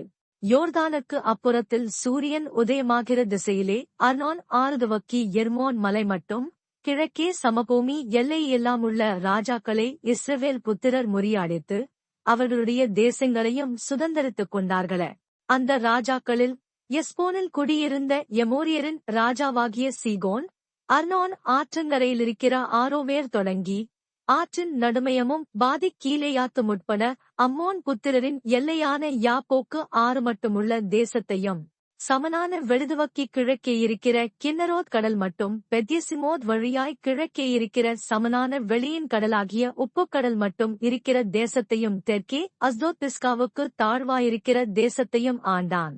இராட்சதரில் மீதியான பாசானின் ராஜாவாகிய ஓகின் எல்லையையும் சுதந்தரித்துக் கொண்டார்கள். அவன் அஸ்தரோத்திலும் எத்ரேயிலும் வாசம் பண்ணி எர்மோன் மலையையும் சல்காவையும் கெசூரியர் மாகாத்தியர் எல்லை மட்டும் எஸ்போனின் ராஜாவாகிய சீகோனின் எல்லையாயிருந்த பாதிக் கீலேயாத் மட்டும் இருக்கும் பாசான் அனைத்தையும் ஆண்டான். அவர்களை கர்த்தரின் தாசனாகிய மோசேயும் இஸ்ரவேல் புத்திரரும் முறிய அடித்தார்கள். அத்தேசத்தை கர்த்தரின் தாசனாகிய மோசே ரூபனியருக்கும் காதியருக்கும் மனாசேயின் பாதிக்கோத்திரத்துக்கும் சுதந்திரமாக கொடுத்தான். யோர்தானுக்கு இப்புறத்திலே மேற்கே லீபனோனின் பள்ளத்தாக்கிலுள்ள பாகால்காத் முதற்கொண்டு சேயீருக்கு ஏறிப்போகிற ஆலாக் மலை மட்டும் மலைகளிலும் பள்ளத்தாக்குகளிலும் சமபூமியிலும் மலைகளுக்கடுத்த புறங்களில் வனாந்தரத்திலும் தெற்கு தேசத்திலும் இருக்கிறதாம். யோசுவா இஸ்ரவேல் கோத்திரங்களுக்கு சுதந்திரமாக பங்கிட்டதுமான ஏத்தியர், எமோரியர், கானானியர், பெரிசியர், ஏவியர், எபூசியர் என்பவர்களுடைய தேசத்தில் இருந்தவர்களும் யோசுவாவும் இஸ்ரவேல் புத்திரரும் முறிய அடுத்தவர்களுமான ராஜாக்கள் யாரெனில் எரிகோவின் ராஜா 1, பெத்தேலுக்கு அருகான ஆயின் ராஜா 1, எருசலேமின் ராஜா 1, எபிரோனின் ராஜா 1, யர்மூத்தின் ராஜா 1, லாகீசின் ராஜா 1, எக்லோனின் ராஜா 1, கேசேரின் ராஜா 1, தெபீரின் ராஜா 1, கெதேரின் ராஜா 1, ஒர்மாவின் ராஜா 1, ஆராதின் ராஜா 1, லிப்னாவின் ராஜா 1, அதுல்லாமின் ராஜா 1, மக்கேதாவின் ராஜா 1, பெத்தேலின் ராஜா 1, தப்புவாவின் ராஜா 1, எப்பேரின் ராஜா 1, ஆப்பெக்கின் ராஜா 1, லசரோனின் ராஜா 1, மாதோனின் ராஜா 1, ஆத்சோரின் ராஜா 1, சிம்ரோன் மேரோனின் ராஜா 1, அக்சாபின் ராஜா 1, தானாகின் ராஜா 1, மெகிதோவின் ராஜா 1, கேதேசின் ராஜா 1, கர்மேலுக்கடுத்த யொக்னியாமின் ராஜா 1, தோரின் கரையைச் சேர்ந்த தோரின் ராஜா 1, கில்காலுக்கடுத்த ஜாதிகளின் ராஜா 1, திர்சாவின் ராஜா 1, ஆகஸ்ட் இவர்களெல்லாரும் 31 ராஜாக்கள். யோசுவா 13. யோசுவா வயது சென்று முதிர்ந்தவனான போது கர்த்தர் அவனை நோக்கி, நீ வயது சென்றவனும் முதிர்ந்தவனுமானாய். சுதந்தரித்துக் கொள்ள வேண்டிய தேசம் இன்னும் மகா விஸ்தாரமாயிருக்கிறது. மீதியாயிருக்கிற தேசம் எவையெனில் எகிப்துக்கு எதிரான சீகோர் ஆறுதுவக்கி கானானியரைச் சேர்ந்ததாக எண்ணப்படும் வடக்கே இருக்கிற எக்ரோனின் எல்லை மட்டுமுள்ள பெலிஸ்தரின் எல்லா எல்லைகளும், கெசூரிம் முழுவதும், காசா, அஸ்தோத், அஸ்கலோன், காத், எக்ரோன் என்கிற பட்டணங்களிலிருக்கிற பெலிஸ்தருடைய 5 அதிபதிகளின் நாடும், ஆவியரின் நாடும், தெற்கே துவக்கி ஆப்பெக் மட்டும் எமோரியர் எல்லை வரைக்கும் இருக்கிற கானானியரின் சகல தேசமும், சீதோனியருக்கடுத்த மெயாரா நாடும், கிப்லியரின் நாடும், சூரியோதய புறத்தில் எர்மோன் மலையடிவாரத்தில் இருக்கிற பாகால்காத் முதற்கொண்டு ஆமாத்துக்குள் பிரவேசிக்கு மட்டுமுள்ள லீபனோன் முழுவதும், லீபனோன் துவக்கி மிஸ்ரபோத்மாயம் மட்டும் மலைகளில் குடியிருக்கிற யாவருடைய நாடும், சீதோனியருடைய எல்லா நாடும்தானே. நான் அவர்களை இஸ்ரவேல் புத்திரருக்கு முன்பாக துரத்துவேன். நான் உனக்கு கட்டளையிட்டபடியே நீ இஸ்ரவேலுக்கு சுதந்திரமாக சீட்டுகளை மாத்திரம் போட்டு தேசத்தை பங்கிட வேண்டும். ஆதலால் இந்த தேசத்தை 9 கோத்திரங்களுக்கும் மனாசேயின் பாதி கோத்திரத்துக்கும் சுதந்திரமாக பங்கிடு என்றார். மனாசேயின் பாதி கோத்திரத்தாரும் ரூபனியரும் காதியரும் தங்கள் சுதந்திரத்தை அடைந்து தீர்ந்தது. அதை கர்த்தரின் தாசனாகிய மோசே யோர்தானுக்கு அப்புறத்தில் கிழக்கே அவர்களுக்கு கொடுத்தான். அர்னோன் ஆற்றங்கரையிலிருக்கிற ஆரோவேரும் நதியின் மத்தியிலிருக்கிற பட்டணமும் துவக்கி தீபோன் மட்டுமிருக்கிற மெதபாவின் சமனான பூமி யாவையும், எஸ்போனிலிருந்து அம்மோன் புத்திரரின் எல்லை மட்டும் ஆண்ட எமோரியரின் ராஜாவாகிய சீகோனுக்குரிய சகல பட்டணங்களையும், கீலேயாத்தையும், கெசூரியர் மாகாத்தியருடைய எல்லையிலுள்ள நாட்டையும், எர்மோன் மலை முழுவதையும், அஸ்தரோத்திலும் எத்ரேயிலும் ஆண்டு, மோசே முறிய அடித்து துரத்தின இராட்சதரில் மீதியாயிருந்த பாசானின் ராஜாவாகிய ஓகுக்கு சல்கா மட்டுமிருந்த பாசான் முழுவதையும் அவர்களுக்கு கொடுத்தான். இஸ்ரவேல் புத்திரரோ கெசூரியரையும் மாகாத்தியரையும் துரத்துவிடவில்லை. கெசூரியரும் மாகாத்தியரும் இந்நாள் வரைக்கும் இஸ்ரவேலின் நடுவே குடியிருக்கிறார்கள். லேவியரின் கோத்திரத்துக்கு மாத்திரம் அவன் சுதந்திரம் கொடுக்கவில்லை. இஸ்ரவேலின் தேவனாகிய கர்த்தர் அவர்களுக்கு சொன்னபடியே அவருடைய தனகபலிகளே அவர்களுடைய சுதந்திரம். மோசே ரூபன் புத்திரரின் கோத்திரத்திற்கு அவர்களுடைய வம்சங்களுக்கு தக்கதாக சுதந்திரம் கொடுத்தான். அர்னோன் ஆற்றங்கரையிலிருக்கிற ஆரோவேரும் ஆற்றின் மத்தியிலிருக்கிற பட்டணம் தொடங்கி மெதபா வரைக்குமுள்ள சமபூமி முழுவதும், சமபூமியிலிருக்கிற எஸ்போனும் அதன் எல்லா பட்டணங்களுமாகிய தீபோன், பாமோத் பாகால், பெத்பாகால்மெயோன், யாகசா, கெதமோத், மேபாகாத், கிரியாத்தாயிம், சிப்மா, பள்ளத்தாக்கின் மலையிலுள்ள செரேத்சகார், பெத்பேயோர், அஸ்தோத் பிஸ்கா, பெத்யசிமோத் முதலான சமபூமியிலுள்ள எல்லா பட்டணங்களும், எஸ்போனில் ஆண்டிருந்த சீகோன் என்னும் எமோரியருடைய ராஜாவின் ராஜ்யம் முழுவதும் அவர்கள் எல்லைக்குள்ளாயிற்று.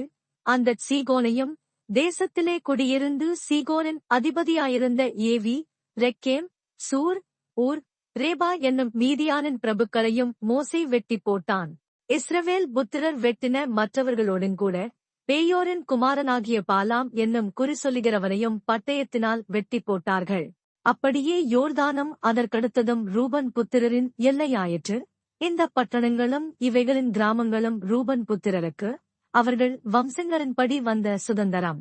காத் புத்திரரின் கோத்திரத்துக்கு மோசே அவர்கள் வம்சங்களுக்கு தக்கதாக கொடுத்தது என்னவெனில், யாசேரும் கீலேயாத்தின் சகல பட்டணங்களும், ரபாவுக்கு எதிரே இருக்கிற ஆரோவேர் மட்டுமுள்ள அம்மோன் புத்திரரின் பாதித் தேசமும், எஸ்போன் துவக்கி ராமாத் மிஸ்பே மட்டும் பெத்தோனிம் வரைக்கும் இருக்கிறதும், மகனாயம் துவக்கி தெபீரின் எல்லை மட்டும் இருக்கிறதும், எஸ்போனின் ராஜாவாகிய சீகோனுடைய ராஜ்யத்தின் மற்ற பங்காகிய பள்ளத்தாக்கிலிருக்கிற பெத்தாராமும், பெத்னிம்ராவும், சுக்கோத்தும், சாப்போனும், யோர்தான் மட்டும் இருக்கிறதும், கிழக்கே யோர்தானின் கரையோரமாய் கின்னரேத் கடலின் கடையாந்தர மட்டும் இருக்கிறதும் அவர்கள் எல்லைக்குள்ளாயிற்று.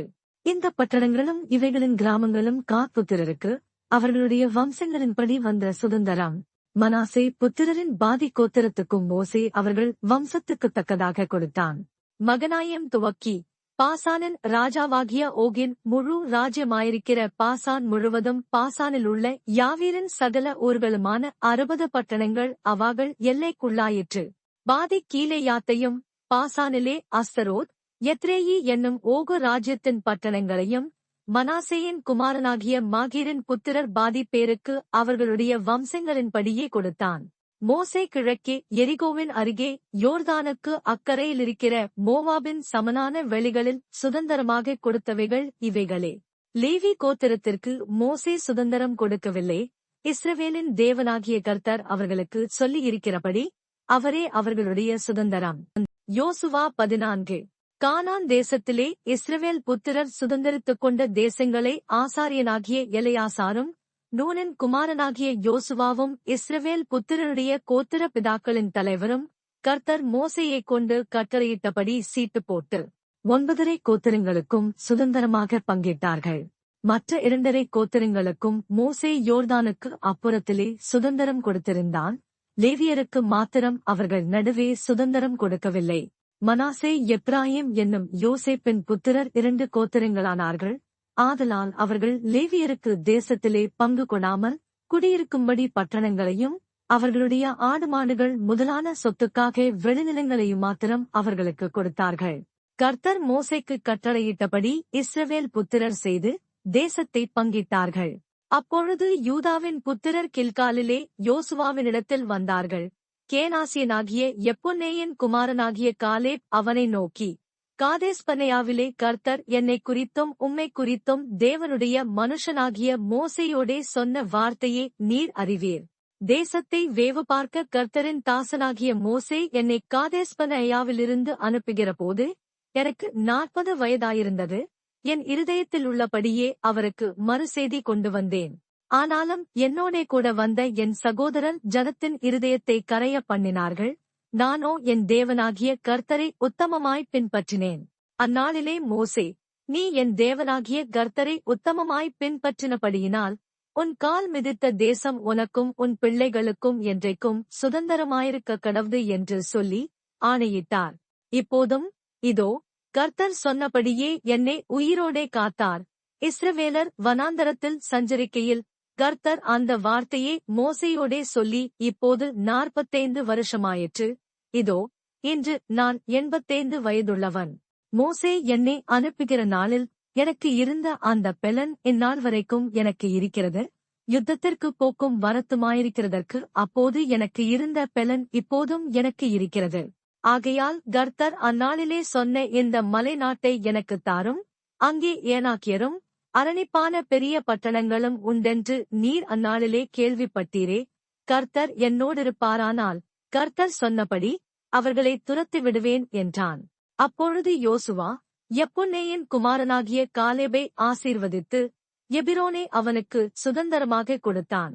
ஆதலால் கேனாசியனான எப்புன்னேயின் குமாரனாகிய காலேப் இஸ்ரவேலின் தேவனாகிய கர்த்தரை உத்தமமாய் பின்பற்றினபடியினால் இந்நாள் மட்டும் இருக்கிறபடி எபிரோன் அவனுக்கு சுதந்திரமாயிற்று.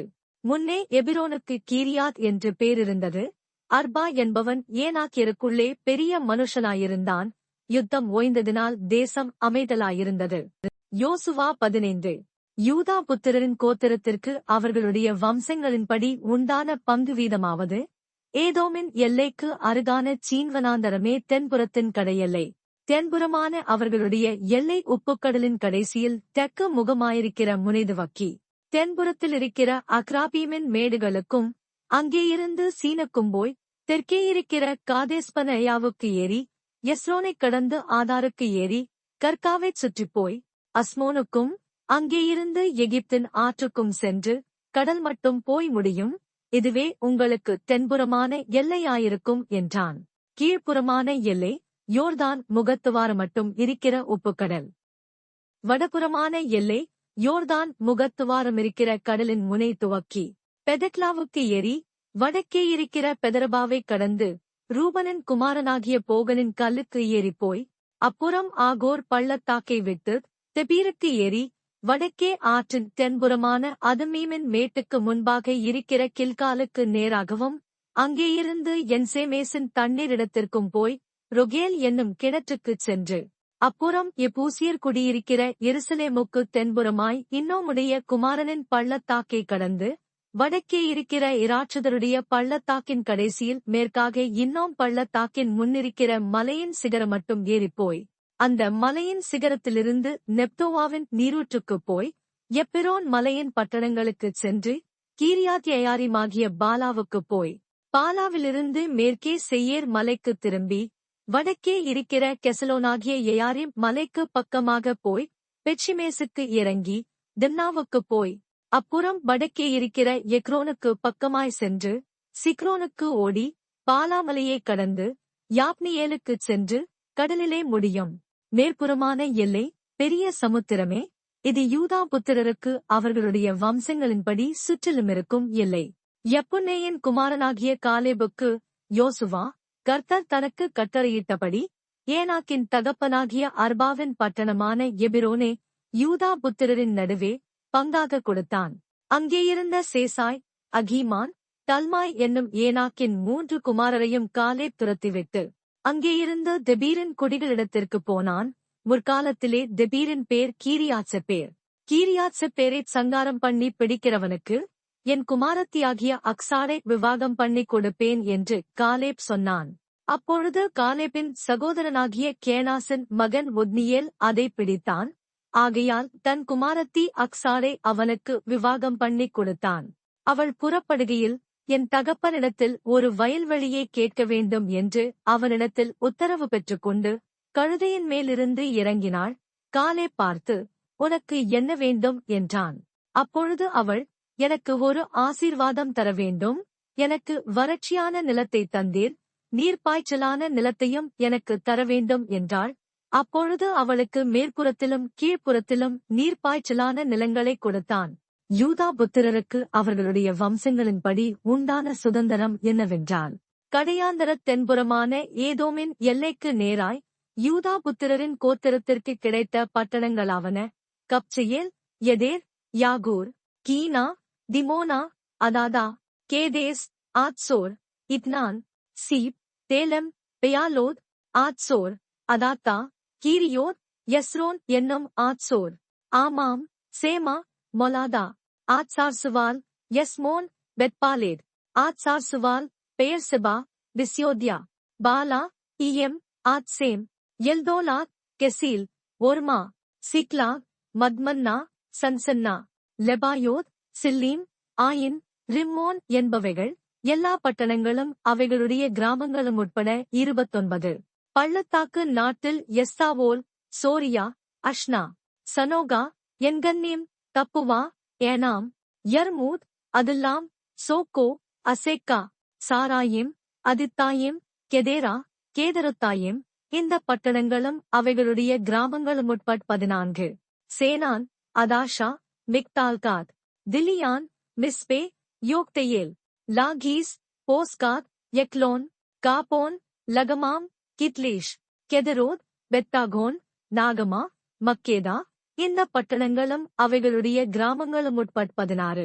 லிப்னா, ஏத்தேர், ஆஷான், இப்தா, அஸ்னா, நெத்சீப், கேகிலா, அக்சீப், மரேஷா எனது பட்டணங்களும் அவைகளுடைய கிராமங்களும் உட்பட 9. எக்ரோனும் அதன் வெளிநிலங்களும் கிராமங்களும்.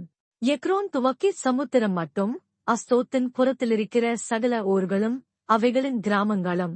அஸ்தோத்தும் அதன் வெளிநிலங்களும் கிராமங்களும், காசாவும் எகிப்தின் நதி மட்டுமிருக்கிற அதன் வெளிநிலங்களும் கிராமங்களுமே. பெரிய சமுத்திரமே எல்லை.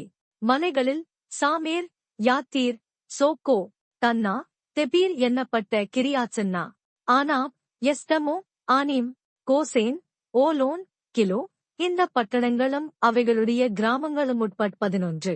அராப், தூமா, எஷியான், யானோம், பெத்தப்புவா, ஆபெக்கா, உம்தா, எபிரோனாகிய கீரியாத், சீயோர் இந்த பட்டணங்களும் அவைகளுடைய கிராமங்களும் உட்பட 9. மாகோன், கர்மேல், சீப், யுத்தா, யஸ்ரயேல், யொக்தெயாம், சனோகா, காயின், கிபியா, திம்னா இந்த பட்டணங்களும் அவைகளுடைய கிராமங்களும் உட்பட 10. அல்கூல், பெத்சூர், கெதோர், மகாராத், பெதானோத், எல்தெகோன் இந்த பட்டணங்களும் அவைகளுடைய கிராமங்களும் உட்பட 6. கீரியாத்யயாரிமாகிய கீரியாத் பாகால், ரபா இந்த பட்டணங்களும் அவைகளுடைய கிராமங்களும் உட்பட 2. வனாந்தரத்தில் பெதரபா, மித்தீன், செக்காக்கா, நிப்சான், உப்புப்பட்டணம், என்கேதி இந்த பட்டணங்களும் அவைகளுடைய கிராமங்களும் உட்பட 6. எருசலேமிலே குடியிருந்த எபூசியரை யூதா புத்திரர் துரத்திவிடக் கூடாமற் போயிற்று. ஆகையால் இந்நாள் மட்டும் எபூசியர் யூதா புத்திரரோடே எருசலேமில் குடியிருக்கிறார்கள். யோசுவா 16. யோசேப்பின் புத்திரருக்கு விழுந்த சீட்டினால் அருகே அகப்பட்ட பங்கு வீதமாவது: எரிகோவின் அருகே இருக்கிற யோர்தானிலிருந்து யோர்தானுக்கு கிழக்கான தண்ணீருக்குப் போய் எரிகோ துவக்கி பெத்தேலின் மலைகள் மட்டுமுள்ள வனாந்தர வழியாகவும் சென்று பெத்தேலிலிருந்து லூசுக்குப் போய் அர்கியினுடைய எல்லையாகிய அதரோத்தை கடந்து மேற்கே யப்லத்தியரின் எல்லைக்கும் தாழ்வான பெத்தொரோன் காசேர் என்னும் எல்லைகள் மட்டும் இறங்கி சமுத்திரம் வரைக்கும் போய் முடியும். இதை யோசேப்பின் புத்திரராகிய மனாசேயும் எப்ராயிமும் சுதந்தரித்தார்கள். எப்ராயிம் புத்திரருக்கு அவர்களுடைய வம்சங்களின்படி உண்டான சுதந்திரத்தினுடைய கிழக்கு எல்லை அதரோத் அதார் துவக்கி மேலான பெத்தரோன் மட்டும் போகிறது. மேற்கு எல்லை மிக்மேத்தாத்திற்கு வடக்காகச் சென்று கிழக்கே தானாத் சீலோவுக்கு திரும்பி அதை யனோகாவுக்கு கிழக்காக கடந்து யனோகாவிலிருந்து அதரோத்திற்கும் நகரத்திற்கும் இறங்கி எரிகோவின் அருகே வந்து யோர்தானுக்குச் செல்லும். தப்புவாவிலிருந்து மேற்கு எல்லை கானானதிக்குப் போய் சமுத்திரத்திலே முடியும். இது எப்ராயிம் புத்திரரின் கோத்திரத்திற்கு அவர்கள் வம்சங்களின்படி உண்டான சுதந்திரம். பின்னும் எப்ராயிம் புத்திரருக்கு பிரத்தியோகமாய் கொடுக்கப்பட்ட பட்டணங்களும் அவைகளின் கிராமங்களுமெல்லாம் மனாசே புத்திரருடைய சுதந்திரத்தின் நடுவே இருக்கிறது. அவர்கள் காசேரிலே குடியிருந்த கானானியரை துரத்திவிடவில்லை. ஆகையால் கானானியர் இந்நாள் மட்டும் இருக்கிறபடி எப்ராயிமருக்குள்ளே குடியிருந்து பகுதி கட்டுகிறவர்களாய் சேவிக்கிறார்கள். யோசுவா 17. மனாசே கோத்திரத்திற்கும் பங்கு கிடைத்தது. அவன் யோசேப்புக்கு முதற் பேரானவன். மனாசேயின் மூத்தகுமாரனும் கிளையாத்தின் தகப்பனுமான மாகீர் யுத்தமனுஷனானபடியினால் கீலேயாத்தும் பாசானும் அவனுக்கு கிடைத்தது. அபியேசரின் புத்திரரும் ஏலேக்கின் புத்திரரும் அஸ்ரியேலின் புத்திரரும் செகேமின் புத்திரரும் எப்பேரின் புத்திரரும் செமீதாவின் புத்திரருமான மனாசேயினுடைய மற்ற குமாரரின் புத்திரராகிய அபியேசரின் வம்சங்களுக்குத் தக்க சுதந்திரம் கொடுக்கப்பட்டது. தங்கள் வம்சங்களுக்குள்ளே அவர்களே யோசேப்புடைய குமாரனாகிய மனாசேயின் ஆண் பிள்ளைகளாயிருந்தார்கள். மனாசேயின் குமாரனாகிய மாகீருக்கு பிறந்த கிளையாத்தின் குமாரனாகிய எப்பேரின் மகன் செலோப்பியாத்துக்கு குமாரத்திகள் தவிர குமாரர் இல்லை. அவன் குமாரத்திகளின் நாமங்கள் மக்லாள், நோவாள், ஓக்லாள், மில்காள், திர்சாள் என்பவைகள். அவர்கள் ஆசாரியனாகிய எலெயாசாருக்கும் நூனின் குமாரனாகிய யோசுவாவுக்கும் பிரபுக்களுக்கும் முன்பாகச் சேர்ந்து வந்து எங்கள் சகோதரர் நடுவே எங்களுக்கு சுதந்திரம் கொடுக்கும்படி கர்த்தர் மோசேக்கு கட்டளையிட்டார் என்றார்கள். ஆகையால் அவர்கள் தகப்பனுடைய சகோதரரின் நடுவே கர்த்தருடைய வாக்கின்படி அவர்களுக்கு சுதந்திரம் கொடுத்தான். யோர்தானுக்கு அப்புறத்திலே இருக்கிற கீலேயாத், பாசான் என்னும் தேசங்களையல்லாமல் மனாசேக்கு சீட்டிலே விழுந்தது 10 பங்குகளாம். மனாசேயின் குமாரத்திகள் அவன் குமாரருக்குள்ளே சுதந்திரம் பெற்றார்கள். மனாசேயின் மற்ற புத்திரருக்கு கீலேயாத் தேசம் கிடைத்தது. மனாசேயின் எல்லை ஆசேர் தொடங்கி சீகேமின் முன்னிருக்கிற மிக்மேத்தாவுக்கும் அங்கேயிருந்து வலதுபுறமாய் என் தப்புவாவின் குடிகளிடத்திற்கும் போகிறது. தப்புவாவின் நிலம் மனாசேக்கு கிடைத்தது. மனாசேயின் எல்லையோடிருக்கிற தப்புவாவோ எப்ராயிம் புத்திரரின் வம்சமாயிற்று. அப்புறம் அந்த எல்லை கானா என்னும் ஆற்றுக்குப் போய் ஆற்றுக்கு தெற்காக இறங்குகிறது. மனாசேயினுடைய பட்டணங்களின் நடுவே இருக்கிற அவ்விடத்து பட்டணங்கள் எப்ராயிமுடையவைகள். மனாசேயின் எல்லை ஆற்றுக்கு வடக்கே இருந்து சமுத்திரத்திற்கு போய் முடியும். தென்னாடு எப்ராயிமுடையது, வடநாடு மனாசேயினுடையது. சமுத்திரம் அதன் எல்லை. அது வடக்கே ஆசேரையும் கிழக்கே இட்காரையும் தொடுகிறது. இசக்காரிலும் ஆசேரிலுமிருக்கிற 3 நாடுகளாகிய பெத்சியானும் அதன் ஊர்களும், இப்லேயாமும் அதன் ஊர்களும், தோரின் கொடிகளும் அதன் ஊர்களும், எந்தோரின் கொடிகளும் அதன் ஊர்களும், தானாகின் கொடிகளும் அதன் ஊர்களும், மெகிதோவின் கொடிகளும் அதன் ஊர்களும் மனாசேயினுடையவைகள். மனாசேயின் புத்திரர் அந்த பட்டணங்களின் கொடிகளை துரத்திவிடக் கூடாமற் போயிற்று. கானானியர் அந்த சீமையிலேதானே குடியிருக்க வேண்டுமென்று இருந்தார்கள். இஸ்ரவேல் புத்திரர் பலத்த போதும் கானானியரை முற்றிலும் துரத்திவிடாமல் அவர்களை பகுதி கட்டுகிறவர்களாக்கிக் கொண்டார்கள். யோசேப்பின் புத்திரர் யோசுவாவை நோக்கி, கர்த்தர் எங்களை இதுவரைக்கும் ஆசீர்வதித்து வந்ததினால் நாங்கள் ஜனம் பெருத்தவர்களாயிருக்கிறோம். நீர் எங்களுக்கு சுதந்திரமாக ஒரே வீதத்தையும் ஒரே பங்கையும் கொடுத்தது என்ன என்று கேட்டார்கள். அதற்கு யோசுவா, நீங்கள் ஜனம் பெருத்தவர்களாயும் எப்ராயிம் மலைகள் உங்களுக்கு நெருக்கமாயும் இருந்தால் பெரிசியர் ரெப்பாயிமியர் குடியிருக்கிற காட்டு தேசத்துக்குப் போய் உங்களுக்கு இடம் உண்டாக்கிக் கொள்ளுங்கள் என்றான். அதற்கு யோசேப்பின் புத்திரர், மலைகள் எங்களுக்கு போதாது. பள்ளத்தாக்கு நாட்டிலிருக்கிற பெத்சியானிலும் அதன் ஊர்களிலும் யெஸ்ரயேல் பள்ளத்தாக்கிலும் குடியிருக்கிற எல்லா கானானியரிடத்திலும் இருபுரதங்கள் உண்டு என்றார்கள். யோசுவா யோசேப்பு வம்சத்தாராகிய எப்பிராயீமியரையும் மனாசேயரையும் நோக்கி, நீங்கள் ஜனம் பெருத்தவர்கள், உங்களுக்கு மகா பராக்கிரமமும் உண்டு, ஒரு பங்கு மாத்திரம் அல்ல, மலை தேசமும் உங்களுடையதாகும். அது காணானபடியினாலே அதை வெட்டித் திருத்துங்கள். அப்பொழுது அதன் கடையாந்தரம் மட்டும் உங்களுடையதாயிருக்கும்.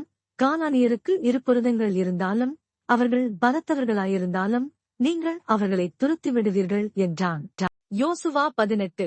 இஸ்ரவேல் புத்திரரின் சபையெல்லாம் சீலோவிலே கூடி அங்கே ஆசரிப்புக் கூடாரத்தை நிறுத்தினார்கள். தேசம் அவர்கள் வசமாயிற்று. இஸ்ரவேல் புத்திரரில் தங்கள் சுதந்தரத்தை இன்னும் பங்கிட்டுக் கொள்ளாத 7 கோத்திரங்கள் இருந்தது.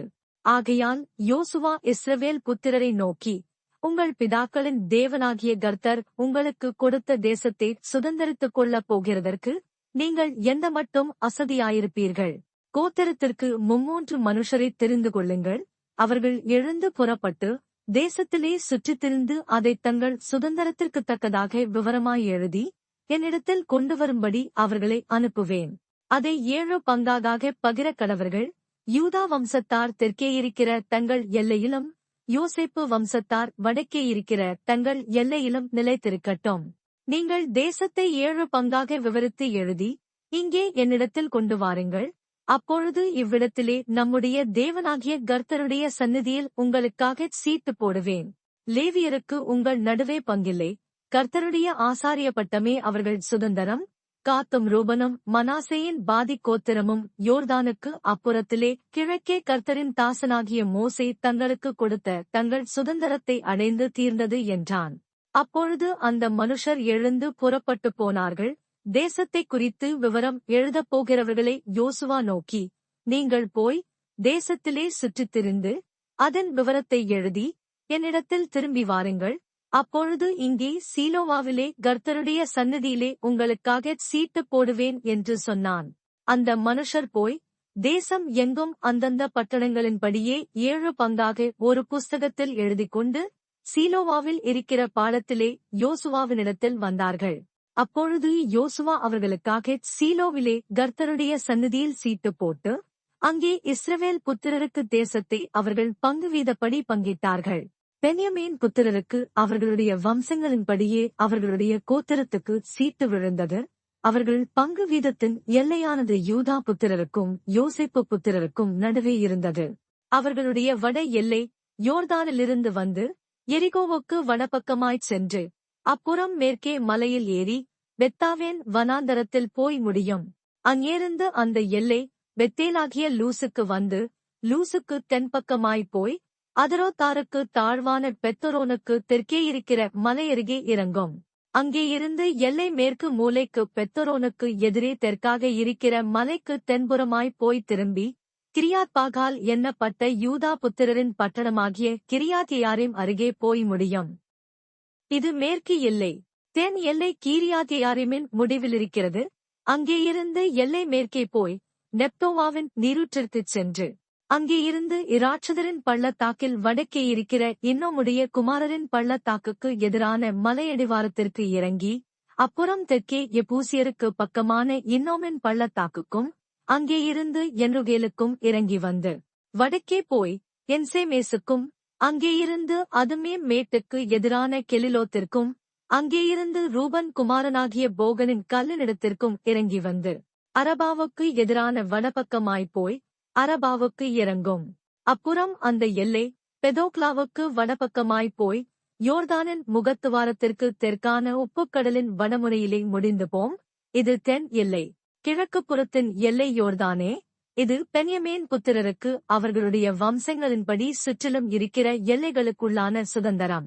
பென்யமீன் புத்திரரின் கோத்திரத்திற்கு அவர்களுடைய வம்சங்களின்படி இருக்கிற பட்டணங்களாவன எரிகோ, பெதோக்லா, கேசிஸ் பள்ளத்தாக்கு, பெதரபா, செமராயிம், பெத்தேல், ஆவீம், பாரா, ஓப்ரா, கேப்பாரமோனாய், ஒப்னி, காபா என்னும் 12 பட்டணங்களும் அவைகளின் கிராமங்களுமே. கிபியோன், ராமா, பேரோத், மிஸ்பே, எப்பிரா, மோத்சா, ரெக்கேம், இர்பெயேல், தாராலா, சேலா, ஏலேப், எருசலேமாகிய எபூசி, கீபெயாத், கீரேயாத் என்னும் 14 பட்டணங்களும் அவைகளின் கிராமங்களுமே. பென்யமீன் புத்திரருக்கு அவர்கள் வம்சங்களின்படி இருக்கிற சுதந்திரம் இதுவே. யோசுவா 19. இரண்டாம் சீட்டு சிமியோனுக்கு விழுந்தது. சிமியோன் புத்திரரின் கோத்திரத்திற்கு அவர்கள் வம்சங்களின்படி கிடைத்த சுதந்திரம் யூதா புத்திரருடைய சுதந்திரத்தின் நடுவே இருக்கிறது. அவர்களுக்கு சுதந்திரமாக கிடைத்த பட்டணங்களாவன பெயர்செபா, சேபா, மொலாதா, ஆசார் சுகால், பாலா, ஆத்சேம், எல்தோலாத், பெத்தூல், ஒர்மா, சிக்லா, பெத்மார்காபோத், ஆத்சார், சூசா, பெத்லெபாவோத், சரிகேன் பட்டணங்களும் அவைகளின் கிராமங்களும் உட்பட 13. மேலும் ஆயின், ரிம்மோன், எத்தேர், ஆசான் என்னும் 4 பட்டணங்களும் அவைகளின் கிராமங்களுமே. இந்த பட்டணங்களைச் சுற்றிலும் பாலாத் பெயர் மட்டும் தெற்கே இருக்கிற ராமாத் மட்டும் இருக்கிற எல்லா கிராமங்களுமே. இவை சிமியோன் புத்திரருடைய கோத்திரத்திற்கு அவர்கள் வம்சங்களின்படி கிடைத்த சுதந்திரம். சிமியோன் புத்திரருடைய சுதந்திரம் யூதா புத்திரரின் பங்கு வீதத்திற்குள் இருக்கிறது.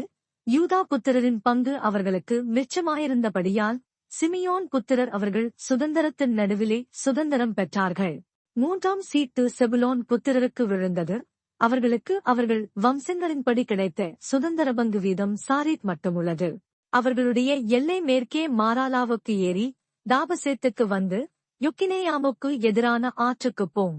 சாரீதிலிருந்து அது கிழக்கே சூரியன் உதிக்கும் முனையாய் கிஸ்லோத்தாபோரின் எல்லையினிடத்துக்கு திரும்பி தாபராத்துக்குச் சென்று யப்பியாவுக்கு ஏறி அங்கேயிருந்து கிழக்கு புறத்திலே கித்தாய் பேரையும் இத்தாகாத்சினையும் கடந்து ரிம்மோன் மெத்தோவாருக்கும் நேயாவுக்கும் போம். அப்புறம் அந்த எல்லை வடக்கே அன்னத்தோனுக்கு திரும்பி இப்தாவேலின் பள்ளத்தாக்கிலே முடியும். காத்தாத், நகலால், சிம்ரோன், இதாலா, பெத்லகேம் முதலான 12 பட்டணங்களும் அவைகளின் கிராமங்களும் செபுலோன் புத்திரருக்கு அவர்கள் வம்சங்களின்படி கிடைத்த சுதந்திரம். 4ஆம் சீட்டு இசக்காருக்கு விழுந்தது. இசக்கார் புத்திரருக்கு அவர்கள் வம்சங்களின்படி கிடைத்த எல்லை யஸ்ரயேல், கெசுல்லோத், சூனேம், அப்ராயிம், சீகோன், அனாகராத், ராப்பீத், கிஷியோன், அபெத்ஸ், ரெமேத், என்கன்னீம், என்காதா, பெத்பாச்சஸ் இவைகளே. அப்புறம் அந்த எல்லை தாபோருக்கும் சகசீமாவுக்கும் பெத்ஷிமேசுக்கும் வந்து யோர்தானிலே முடியும். அதற்குள் 16 பட்டணங்களும் அவைகளுடைய கிராமங்களும் உண்டு. இந்த பட்டணங்களும் இவைகளைச் சேர்ந்த கிராமங்களும் இசக்கார் புத்திரரின் கோத்திரத்திற்கு அவர்களுடைய வம்சங்களின்படி கிடைத்த சுதந்திரம். 5ஆம் சீட்டு ஆசேர் புத்திரருடைய கோத்திரத்துக்கு விழுந்தது. அவர்களுடைய வம்சங்களின்படி அவர்களுக்கு கிடைத்த எல்லை எல்காத், ஆலி, பேதேன், அக்சாப், அலம்மேலக், ஆமாத், மிஷயால் இவைகளே. பின்பு அது மேற்கே கர்மேலுக்கும் சீகோலிப்னாத்திற்கும் சென்று கிழக்கே பெத்தாகோனுக்கு திரும்பி செபுலோனுக்கு வடக்கே இருக்கிற இப்தாவேலின் பள்ளத்தாக்குக்கும் பெத்தேமேக்குக்கும் நேகியலுக்கும் வந்து இடதுபுறமான காபூலுக்கும் எபிரோனுக்கும் ரேகோபுக்கும் அம்மோனுக்கும் கானாவுக்கும் பெரிய சீதோன் மட்டும் போம். அப்புறம் அந்த எல்லை ராமாவுக்கும் தீரு என்னும் அரணிப்பான பட்டணம் மட்டும் திரும்பும். பின்பு அந்த எல்லை ஓசாவுக்கு திரும்பி அக்சீபின் எல்லை ஓரத்திலுள்ள சமுத்திரத்திலே முடியும். உம்மாவும் ஆப்பெக்கும் ரேகோபும் அதற்கு அடுத்திருக்கிறது. இந்த பட்டணங்களும் இவைகளின் கிராமங்களும் 22. இந்த பட்டணங்களும் இவைகளின் கிராமங்களும் ஆசேர் புத்திரரின் கோத்திரத்திற்கு அவர்கள் வம்சங்களின்படி கிடைத்த சுதந்திரம். 6ஆம் சீட்டு நப்தலி புத்திரருக்கு விழுந்தது. நப்தலி புத்திரருக்கு அவர்கள் வம்சங்களின்படி கிடைத்த எல்லை ஏலேப்பிலும் சானானிமிலுள்ள அல்லோனிலுமிருந்து வந்து ஆதமி, நெக்கேபின் மேலும் யாப்னியேலின் மேலும் லக்கோ மட்டும் போய் யோர்தானிலே முடியும். அப்புறம் அந்த எல்லை மேற்கே அஸ்னோத்தாபோருக்கு திரும்பி அங்கேயிருந்து உக்கோகுக்குச் சென்று தெற்கே செபுலோனையும் மேற்கே ஆசேரையும் சூரியோதயபுரத்திலே யோர்தானிலே யூதாவையும் சேர்ந்து வரும். அரணிப்பான பட்டணங்களாவன சீத்திம், சேர், அம்மாத், ரக்காத், கின்னரேத், ஆதமா, ராமா, ஆத்சோர், கேதேஸ், எத்ரேயி, எனாத்சோர், ஈரோன், மிக்தாலில், ஓரேம், பெதானாத், பெத்ஷிமேஸ் முதலானவைகளே. பட்டணங்களும் அவைகளின் கிராமங்களும் உட்பட் 19. இந்த பட்டணங்களும் இவைகளின் கிராமங்களும் நப்தலி புத்திரருடைய கோத்திரத்திற்கு அவர்கள் வம்சங்களின்படி உண்டான சுதந்திரம். 7ஆம் சீட்டு தான் புத்திரருடைய கோத்திரத்திற்கு விழுந்தது. அவர்களுக்கு அவர்கள் வம்சங்களின்படி கிடைத்த சுதந்திரத்தின் எல்லையாவது சோரா, யஸ்தாவோல், இர்சேமேஸ், சாலாபீன், ஆயலோன், பெத்லா, ஏலோன், திம்னாதா, எக்ரோன், Eltekeh, Gibbethon, Baalath, Ehud, பெனபெராக், Gath Rimmon, மேயார்கோன், raccoon என்னும் பட்டணங்களும் யாப்போவுக்கு எதிரான எல்லையுமே. தான் புத்திரரின் எல்லை அவர்களுக்கு ஒடுக்கமாயிருந்தபடியால் அவர்கள் புறப்பட்டுப் போய் லேசேமின் மேல் யுத்தம் பண்ணி அதைப் பிடித்து பட்டயக்கருக்கினால் சங்கரித்து அதைச் சுதந்தரித்துக் கொண்டு அதிலே குடியிருந்து லேசேமுக்கு தங்கள் தகப்பனாகிய தானுடைய நாமத்தின்படியே தான் என்று பெயரிட்டார்கள். இந்த பட்டணங்களும் இவைகளின் கிராமங்களும் தான் புத்திரரின் கோத்திரத்திற்கு அவர்கள் வம்சங்களின்படி உண்டான சுதந்தரம். தேசத்தை அதன் எல்லைகளின்படி சுதந்திரமாக பங்கிட்டுத் தீர்ந்தபோது இஸ்ரவேல் புத்திரர் நூனின் குமாரனாகிய யோசுவாவுக்கு தங்கள் நடுவிலே ஒரு சுதந்திரத்தை கொடுத்தார்கள். எப்ராயிமின் மலை தேசத்தில் இருக்கிற திம்னாத் சேரா என்னும் அவன் கேட்ட பட்டணத்தை அவனுக்கு கர்த்தருடைய வாக்கின்படியே கொடுத்தார்கள். அந்த பட்டணத்தை அவன் கட்டி அதிலே குடியிருந்தான். ஆசாரியனாகிய எலெயாசாரும் நூனின் குமாரனாகிய யோசுவாவும் கோத்திர பிதாக்களுடைய தலைவரும் சீலோவிலே ஆசரிப்பு கூடாரத்தின் வாசலிலே கர்த்தருடைய சந்நிதியில் இஸ்ரவேல் புத்திரரின் கோத்திரங்களுக்கு சீட்டு போட்டுக் கொடுத்த சுதந்திரங்கள் இவைகளே. இவ்விதமாய் அவர்கள் தேசத்தை பங்கிட்டு முடித்தார்கள். யோசுவா 20. கர்த்தர் யோசுவாவை நோக்கி, நீ இஸ்ரவேல் புத்திரரோடே சொல்ல வேண்டியது என்னவென்றால், அறியாமல் கைப்பிசகாய் ஒருவனைக் கொன்றவன் ஓடிப்போயிருக்கும்படி நான் மோசேயைக் கொண்டு உங்களுக்கு கற்பித்த அடைக்கல பட்டணங்களை உங்களுக்கு ஏற்படுத்திக் கொள்ளுங்கள். அவைகள் உங்களுக்கு இரத்தப்பழி வாங்குகிறவனுடைய கைக்கு தப்பிப்போயிருக்கத்தக்க அடைக்கலமாயிருக்கும். அந்த பட்டணங்களில் ஒன்றிற்கு ஓடி வருகிறவன் பட்டணத்தின் ஒலிமுகவாசலில் நின்று கொண்டு அந்த பட்டணத்தினுடைய மூப்பரின் செவிகள் கேட்க தன் காரியத்தைச் சொல்வானாக. அப்பொழுது அவர்கள் அவனை தங்களிடத்தில் பட்டணத்துக்குள்ளே சேர்த்துக்கொண்டு தங்களோடே குடியிருக்க அவனுக்கு இடம் கொடுக்க கடவர்கள். பழிவாங்குகிறவன் அவனைத் தொடர்ந்து வந்தால் அவன் பிறனை முற்பகையின்றி அறியாமல் கொண்டதினால் அவனை இவன் கையில் ஒப்புக்கொடாதிருக்க வேண்டும். நியாயம் விசாரிக்கும் சபைக்கு முன்பாக அவன் நிற்கும் வரைக்கும், அந்நாட்களிலிருக்கிற பிரதான ஆசாரியன் மரணமடையும் வரைக்கும் அவன் அந்த பட்டணத்திலே குடியிருக்க கடவன்.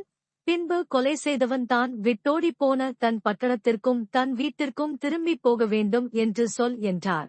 அப்படியே அவர்கள் நப்தலியின் மலைத்தேசமான கலிலேயாவிலுள்ள கேதேசையும், எப்ராயிமின் மலைத்தேசத்திலுள்ள சீகேமையும், யூதாவின் மலைத்தேசத்திலுள்ள எபிரோனாகிய கீரியாத் அர்பாவையும் ஏற்படுத்தினார்கள். எரிகோவிலிருக்கும் யோர்தானுக்கு அக்கரையான கிழக்கிலே ரூபன் கோத்திரத்திற்கு இருக்கும் சமபூமியின் வனாந்தரத்திலுள்ள பேசேரையும், காத் கோத்திரத்திற்கு இருக்கும் கீலேயாத்திலுள்ள ராமோத்தையும், மனாசே கோத்திரத்திற்கு இருக்கும் பாசானிலுள்ள கோலானையும் குறித்து வைத்தார்கள். கைப்பிசகாய் ஒருவனைக் கொன்றவன் எவனோ அவன் சபைக்கு முன்பாக நிற்கும் வரைக்கும் பழிவாங்குகிறவன் கையினால் சாகாதபடிக்கு ஓடிப்போய் ஒதுங்கும்படி இஸ்ரவேல் புத்திரர் யாவருக்கும் அவர்கள் நடுவே தங்குகிற பரதேசிக்கும் குறிக்கப்பட்ட பட்டணங்கள் இவைகளே. யோசுவா 21. அப்பொழுது லேவியர் வம்ச பிதாக்களின் தலைவர் கானான் தேசத்திலிருக்கிற சீலோவிலே ஆசாரியனாகிய எலெயாசாரிடத்திலும் நூனின் குமாரனாகிய யோசுவாவினிடத்திலும் இஸ்ரவேல் புத்திரருடைய கோத்திர பிதாக்களிலுள்ள தலைவரிடத்திலும் சேர்ந்து வந்து, நாங்கள் குடியிருக்கும் பட்டணங்களையும் எங்கள் மிருக ஜீவனுக்காக வெளி நிலங்களையும் எங்களுக்கு கொடுக்கும்படி கர்த்தர் மோசேயைக் கொண்டு கட்டளையிட்டாரே என்றார்கள். கர்த்தருடைய வாக்கின்படியே இஸ்ரவேல் புத்திரர் தங்கள் சுதந்திரத்திலே லேவியருக்கு பட்டணங்களையும் அவைகளின் வெளிநிலங்களையும் கொடுத்தார்கள். கோகாத்தியரின் வம்சங்களுக்கு சீட்டு விழுந்தது. அந்தச் சீட்டின்படி லேவியரில் ஆசாரியனாகிய ஆரோனின் குமாரருக்கு யூதா கோத்திரத்திலும் சிமியோன் கோத்திரத்திலும் பென்யமீன் கோத்திரத்திலும் கிடைத்த பட்டணங்கள் 13. கோகாத்தின் மற்ற புத்திரருக்கு எப்ராயிம் கோத்திரத்தின் வம்சங்களுக்குள்ளும் தான் கோத்திரத்திலும் மனாசேயின் பாதி கோத்திரத்திலும் சீட்டினால் கிடைத்த பட்டணங்கள் 10. கெர்சோன் புத்திரருக்கு இசக்கார் கோத்திரத்தின் வம்சங்களுக்குள்ளும் ஆசேர் கோத்திரத்திலும் நப்தலி கோத்திரத்திலும் பாசானிலிருக்கிற மனாசேயின் பாதி கோத்திரத்திலும் சீட்டினால் கிடைத்த பட்டணங்கள் 13. மெராரி புத்திரருக்கு அவர்கள் வம்சங்களின்படியே ரூபன் கோத்திரத்திலும் காத் கோத்திரத்திலும் செபுலோன் கோத்திரத்திலும் கிடைத்த பட்டணங்கள் 12. இந்த பட்டணங்களையும் அவைகளின் வெளிநிலங்களையும் இஸ்ரவேல் புத்திரர் கர்த்தர் மோசேயைக் கொண்டு கட்டளையிட்டபடியே சீட்டு போட்டு லேவியருக்கு கொடுத்தார்கள். லேவியின் குமாரரில் முதலாம் சீட்டைப் பெற்ற கோகாத்தியரின் வம்சங்களிலே இருக்கிற ஆரோனின் குமாரருக்கு யூதா புத்திரரின் கோத்திரத்திலும் சிமியோன் புத்திரரின் கோத்திரத்திலும் அவர்கள் கொடுத்தவைகளும் பேர் பேராகச் சொல்லப்பட்டவைகளுமான பட்டணங்களின் நாமங்களாவன. யூதாவின் மலைத்தேசத்தில் ஆனாக்கின் தகப்பனாகிய அர்பாவின் பட்டணமான எபிரோனையும் அதைச் சூழ்ந்த வெளிநிலங்களையும் அவர்களுக்கு கொடுத்தார்கள். பட்டணத்தைச் சேர்ந்த வயல்களையும் அதன் பட்டிகளையும் எப்புன்னேயின் குமாரனாகிய காலேபுக்கு காணியாட்சியாக கொடுத்தார்கள். இப்படியே கொலை செய்தவனுக்கு அடைக்கல பட்டணமாக ஆசாரியனாகிய ஆரோனின் குமாரருக்கு எபிரோனையும் அதன் வெளிநிலங்களையும், லிப்னாவையும் அதன் வெளிநிலங்களையும், யாத்தீரையும் அதன் வெளிநிலங்களையும், எஸ்ஸமோவாவையும் அதன் வெளிநிலங்களையும், ஓலோனையும் அதன் வெளிநிலங்களையும், தெபீரையும் அதன் வெளிநிலங்களையும், ஆயினையும் அதன் வெளிநிலங்களையும், யுத்தாவையும் அதன் வெளிநிலங்களையும், பெத்ஷிமேசையும் அதன் வெளிநிலங்களையும் கொடுத்தார்கள். அந்த 2 கோத்திரங்களிலிருக்கிற பட்டணங்கள் 9. பெஞ்சமீன் கோத்திரத்திலே அவர்களுக்கு கிபியோனையும் அதன் வெளிநிலங்களையும், கேபாவையும் அதன் வெளிநிலங்களையும், ஆனதோத்தையும் அதன் வெளிநிலங்களையும், அல்மோனையும் அதன் வெளிநிலங்களையும் கொடுத்தார்கள். இந்த பட்டணங்கள் 4. ஆசாரியரான ஆரோனுடைய குமாரரின் பட்டணங்களெல்லாம் அவைகளின் வெளிநிலங்களுட்பட 13. லேவியரான கோகாத்தின் புத்திரரில் மீதியான அவர்களுடைய மற்ற வம்சங்களுக்கு எப்ராயிம் கோத்திரத்திலே அவர்களுக்கு பங்கு வீதமாக அவர்கள் கொடுத்த பட்டணங்களாவன. கொலை செய்தவனுக்கு அடைக்கல பட்டணமான எப்ராயிமின் மலைத்தேசத்தில் இருக்கிற சீகேமையும் அதன் வெளிநிலங்களையும், கேசேரையும் அதன் வெளிநிலங்களையும், கிப்சாயிமையும் அதன் வெளிநிலங்களையும், பெத்ரோனையும் அதன் வெளிநிலங்களையும் அவர்களுக்கு கொடுத்தார்கள். இந்த பட்டணங்கள் 4. தான் கோத்திரத்திலே எல்தெக்கேயையும் அதன் வெளிநிலங்களையும், கிபெத்தோனையும் அதன் வெளிநிலங்களையுமோ, ஆயலோனையும் அதன் வெளிநிலங்களையும், காத்ரிம்மோனையும் அதன் வெளிநிலங்களையும் அவர்களுக்கு கொடுத்தார்கள். இந்த பட்டணங்கள் 4. மனாசேயின் பாதி கோத்திரத்திலே தானாகையும் அதன் வெளிநிலங்களையும், காத்ரிம்மோனையும் அதன் வெளிநிலங்களையும் அவர்களுக்கு கொடுத்தார்கள். இந்த பட்டணங்கள் 2. கோகாத் புத்திரரின் மீதியான வம்சங்களுக்கு உண்டான பட்டணங்களெல்லாம் அவைகளின் வெளிநிலங்களுட்பட 10. லேவியரின் வம்சங்களிலே கெர்சோன் புத்திரருக்கு மனாசேயின் பாதி கோத்திரத்தில் கொலை செய்தவனுக்கு அடைக்கல பட்டணமான பாசானிலுள்ள கோலானையும் அதன் வெளிநிலங்களையும், பெயேசிராவையும் அதன் வெளிநிலங்களையும் கொடுத்தார்கள். இந்த பட்டணங்கள் 2. இசக்காரின் கோத்திரத்திலே கீசோனையும் அதன் வெளிநிலங்களையும், தாபராத்தையும் அதன் வெளிநிலங்களையும், யர்மூத்தையும் அதன் வெளிநிலங்களையும், எந்தென்னீமையும் அதன் வெளிநிலங்களையும் கொடுத்தார்கள். இந்த பட்டணங்கள் 4. ஆசேரின் கோத்திரத்திலே மிஷியாலையும் அதன் வெளிநிலங்களையும், அப்தோனையும் அதன் வெளிநிலங்களையுமோ, எல்காத்தையும் அதன் வெளிநிலங்களையும், ரேகோபையும் அதன் வெளிநிலங்களையும் கொடுத்தார்கள். இந்த பட்டணங்கள் 4. நப்தலி கோத்திரத்திலே கொலை செய்தவனுக்கு அடைக்கல பட்டணமாக கலிலேயாவிலுள்ள கேதேசையும் அதன் வெளிநிலங்களையும், அம்மோத்தோரையும் அதன் வெளிநிலங்களையும், கர்தானையும் அதன் வெளிநிலங்களையும் கொடுத்தார்கள். இந்த பட்டணங்கள் 3. கெர்சோனியருக்கு அவர்கள் வம்சங்களின்படி உண்டான பட்டணங்களெல்லாம் அவைகளின் வெளிநிலங்களுட்பட 13. மற்ற லேவியராகிய மெராரி புத்திரரின் வம்சங்களுக்கு செபுலோன் கோத்திரத்திலே யொக்னியாமையும் அதன் வெளிநிலங்களையும், கர்தாவையும் அதன் வெளிநிலங்களையும், திம்னாவையும் அதன் வெளிநிலங்களையும், நகலாலையும் அதன் வெளிநிலங்களையும் கொடுத்தார்கள். இந்த பட்டணங்கள் 4. ரூபன் கோத்திரத்திலே பேசேரையும் அதன் வெளிநிலங்களையும், யாகசாவையும் அதன் வெளிநிலங்களையும், கெதமோத்தையும் அதன் வெளிநிலங்களையும், மெபாகாத்தையும் அதன் வெளிநிலங்களையும் கொடுத்தார்கள்.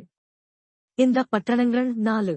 காத் கோத்திரத்திலே கொலை செய்தவனுக்கு அடைக்கல பட்டணமாக கீலேயாத்திலுள்ள ராமோத்தையும் அதன் வெளிநிலங்களையும், மக்னாயேமையும் அதன் வெளிநிலங்களையும், எஸ்போனையும் அதன் வெளிநிலங்களையும், யாசேரையும் அதன் வெளிநிலங்களையும் கொடுத்தார்கள். இந்த பட்டணங்கள் 4. இவைகளெல்லாம் லேவியரின் மற்ற வம்சங்களாகிய மெராரி புத்திரருக்கு அவர்கள் வம்சங்களின்படி கிடைத்த பட்டணங்கள். அவர்களுடைய பங்கு வீதம் 12 பட்டணங்கள். இஸ்ரவேல் புத்திரருடைய காணியாட்சியின் நடுவிலே இருக்கிற லேவியரின் பட்டணங்களெல்லாம் அவைகளின் வெளிநிலங்களுட்பட 48. இந்த பட்டணங்களில் ஒவ்வொன்றிற்கு அதைச் சூழ்ந்த வெளிநிலங்கள் இருந்தது. எல்லா பட்டணங்களுக்கும் அப்படியே இருந்தது. இந்த பிரகாரமாக கர்த்தர் இஸ்ரவேலுக்கு கொடுப்பேன் என்று அவர்களுடைய பிதாக்களுக்கு ஆணையிட்ட தேசத்தையெல்லாம் கொடுத்தார். அவர்கள் அவைகளை சுதந்தரித்துக் கொண்டு அவைகளிலே குடியிருந்தார்கள். கர்த்தர் அவர்களுடைய பிதாக்களுக்கு ஆணையிட்டபடியெல்லாம் அவர்களைச் சுற்றிலும் யுத்தமில்லாமல் இளைப்பாற பண்ணினார். அவர்களுடைய எல்லா சத்துருக்களிலும் ஒருவரும் அவர்களுக்கு முன்பாக நிற்கவில்லை. அவர்கள் சத்துருக்களையெல்லாம் கர்த்தர் அவர்கள் கையில் ஒப்புக் கொடுத்தார். கர்த்தர் இஸ்ரவேல் குடும்பத்தாருக்கு சொல்லியிருந்த நல்வார்த்தைகளிலெல்லாம் ஒரு வார்த்தையும் தவறிப் போகவில்லை, எல்லாம் நிறைவேறிற்று. யோசுவா 22. அப்பொழுது யோசுவா ரோபனியரையும் காத்தியரையும் மனாசேயின் பாதி கோத்திரத்தையும் அழைத்து அவர்களை நோக்கி, கர்த்தருடைய தாசனாகிய மோசே உங்களுக்கு கட்டளையிட்டவைகளையெல்லாம் நீங்கள் கைக்கொண்டீர்கள். நான் உங்களுக்கு கட்டளையிட்ட யாவிலும் என் சொற்படி செய்தீர்கள். நீங்கள் இதுவரைக்கும் அநேக நாளாக உங்கள் சகோதரரை கைவிடாமல் உங்கள் தேவனாகிய கர்த்தருடைய கட்டளையை காத்துக்கொண்டு நடந்தீர்கள். இப்பொழுதும் உங்கள் தேவனாகிய கர்த்தர் தாம் உங்கள் சகோதரருக்கு சொல்லி இருந்தபடியே அவர்களை இளைப்பாற பண்ணினார். ஆகையால் கர்த்தரின் தாசனாகிய மோசே யோர்தானுக்கு அப்புறத்திலே உங்களுக்கு கொடுத்த உங்கள் காணியாட்சியான தேசத்திலிருக்கிற உங்கள் கூடாரங்களுக்கு திரும்பிப் போங்கள். ஆனாலும் நீங்கள் உங்கள் தேவனாகிய கர்த்தரில் அன்பு கூர்ந்து அவருடைய வழிகளெல்லாம் நடந்து அவர் கற்பனைகளை கைக்கொண்டு அவரை பற்றிக் கொண்டிருந்து அவரை உங்கள் முழு இருதயத்தோடும் உங்கள் முழு ஆத்துமாவோடு சேவிக்கிறதற்காக கர்த்தரின் தாசனாகிய மோசே உங்களுக்கு கற்பித்த கற்பனையின்படியேயும் நியாயப்பிரமாணத்தின்படியேயும் செய்யும்படி மாத்திரம் வெகு சாவதானமாயிருங்கள் என்றார். இவ்விதமாய் யோசுவா அவர்களை ஆசீர்வதித்து அவர்களை அனுப்பிவிட்டான். அவர்கள் தங்கள் கூடாரங்களுக்கு போய்விட்டார்கள். மனாசேயின் பாதி கோத்திரத்துக்கு மோசே பாசானிலே சுதந்திரம் கொடுத்தான். அதன் மற்ற பாதிக்கு யோசுவா யோர்தானுக்கு இப்புறத்திலே மேற்கே அவர்கள் சகோதரரோடே கூட சுதந்திரம் கொடுத்தான்.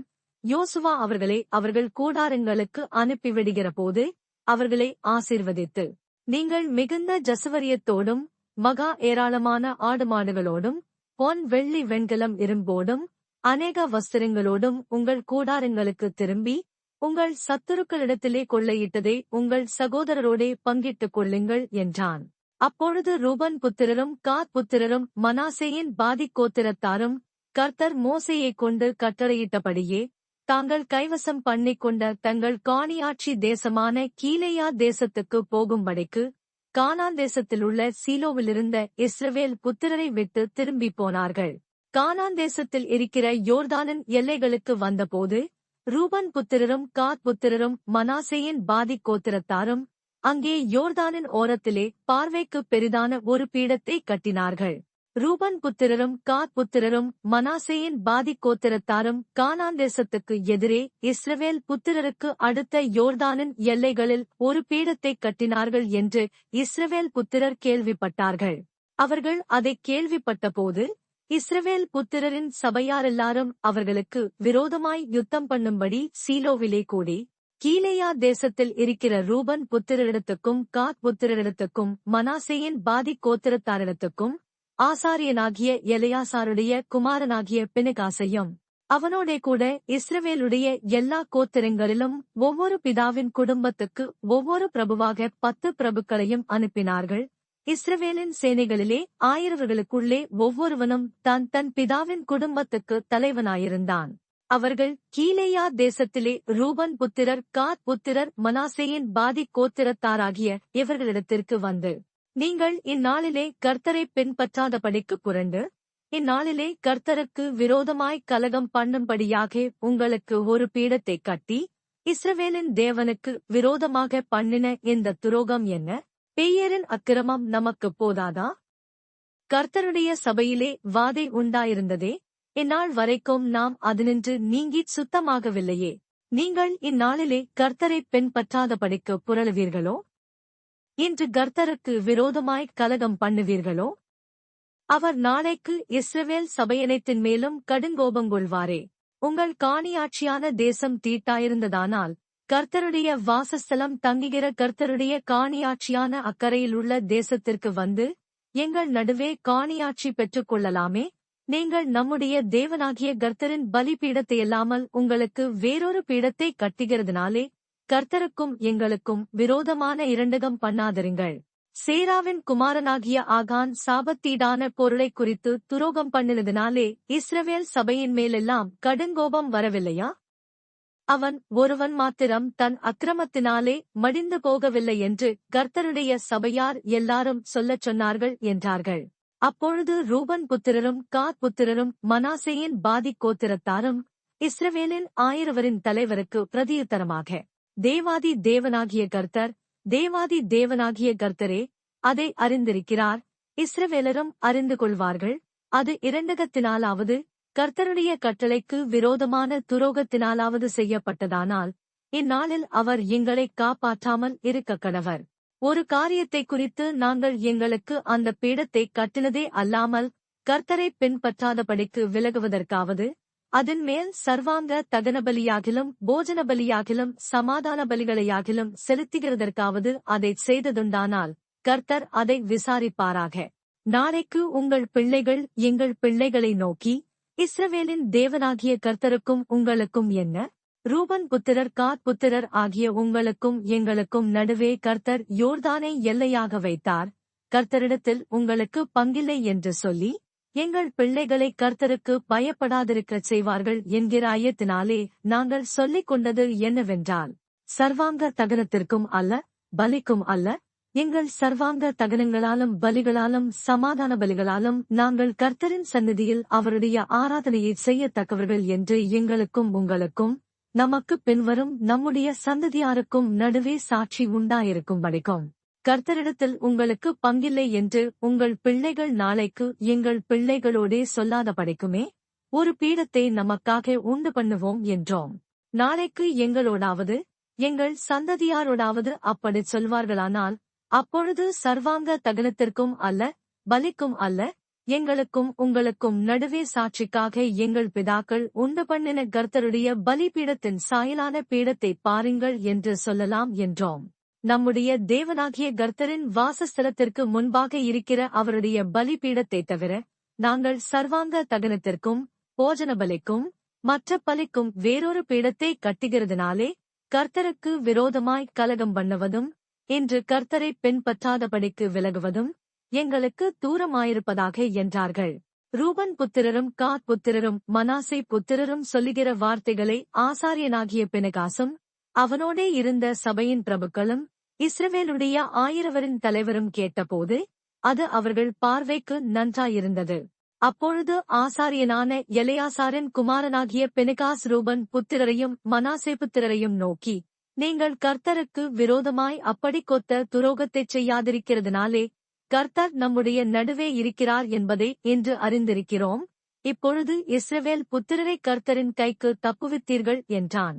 ஆசாரியனான எலெயாசாரின் குமாரனாகிய பினகாசும் பிரபுக்களும் கிலேயா தேசத்தில் இருக்கிற ரூபன் புத்திரரையும் காத் புத்திரரையும் விட்டு கானான் தேசத்திற்கு இஸ்ரவேல் புத்திரரிடத்தில் திரும்பி வந்து அவர்களுக்கு மறுசெய்தி சொன்னார்கள்.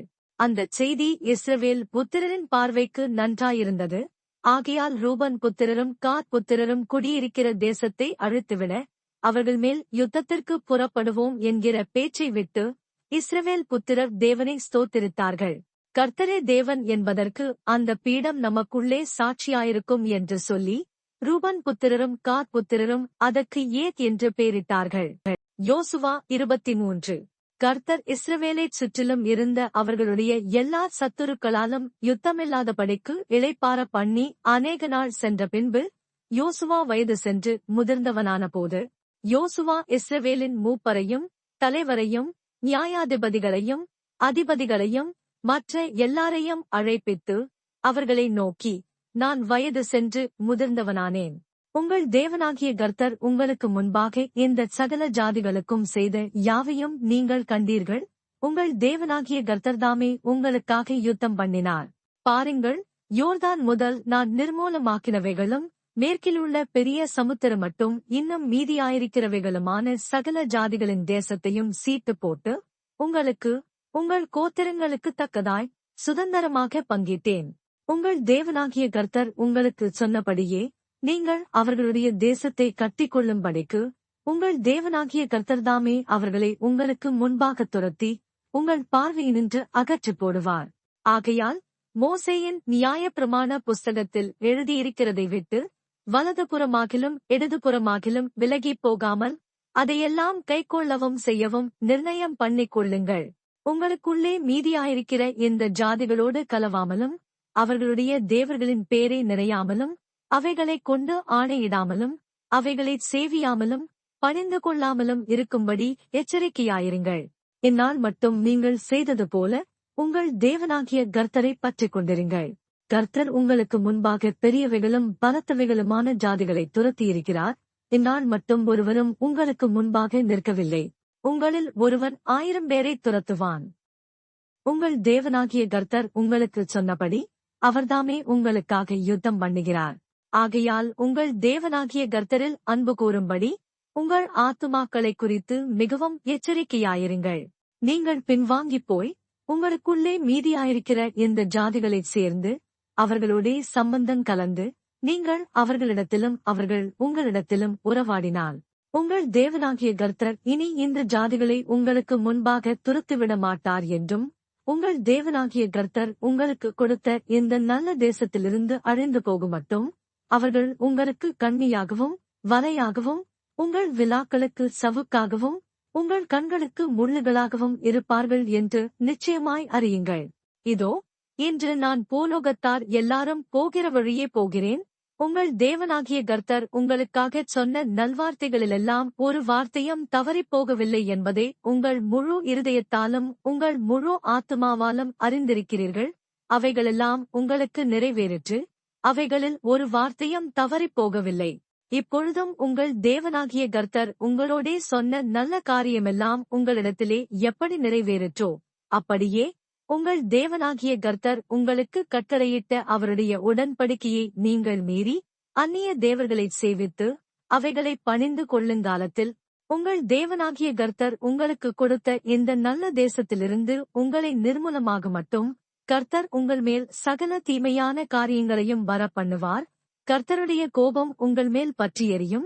அவர் உங்களுக்கு கொடுத்த நல்ல தேசத்திலிருந்து நீங்கள் சீக்கிரமாய் அழிந்து போவீர்கள் என்றான். யோசுவா 24. பின்பு யோசுவா இஸ்ரவேலின் கோத்திரங்களையெல்லாம் சீகேமிலே கூடிவர பண்ணி இஸ்ரவேலின் மூப்பரையும் தலைவரையும் நியாயாதிபதிகளையும் அதிபதிகளையும் வரவழைத்தான். அவர்கள் தேவனுடைய சந்நிதியில் வந்து நின்றார்கள். அப்பொழுது யோசுவா சகல ஜனங்களையும் நோக்கி, இஸ்ரவேலின் தேவனாகிய கர்த்தர் சொல்லுகிறது என்னவென்றால், பூர்வத்திலே உங்கள் பிதாக்களாகிய ஆபிரகாமுக்கும் நாகோருக்கும் தகப்பனான தேராகு நதிக்கு அப்புறத்திலே குடியிருந்தபோது அவர்கள் வேறே தேவர்களைச் சேவித்தார்கள்.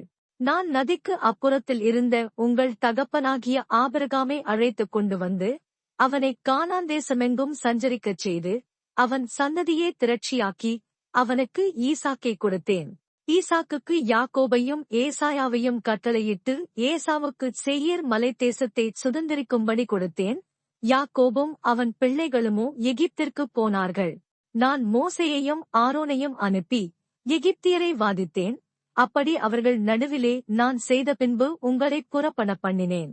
நான் உங்கள் பிதாக்களை எகிப்திலிருந்து புறப்பட பண்ணினபோது சமுத்திரக்கரைக்கு வந்தீர்கள்.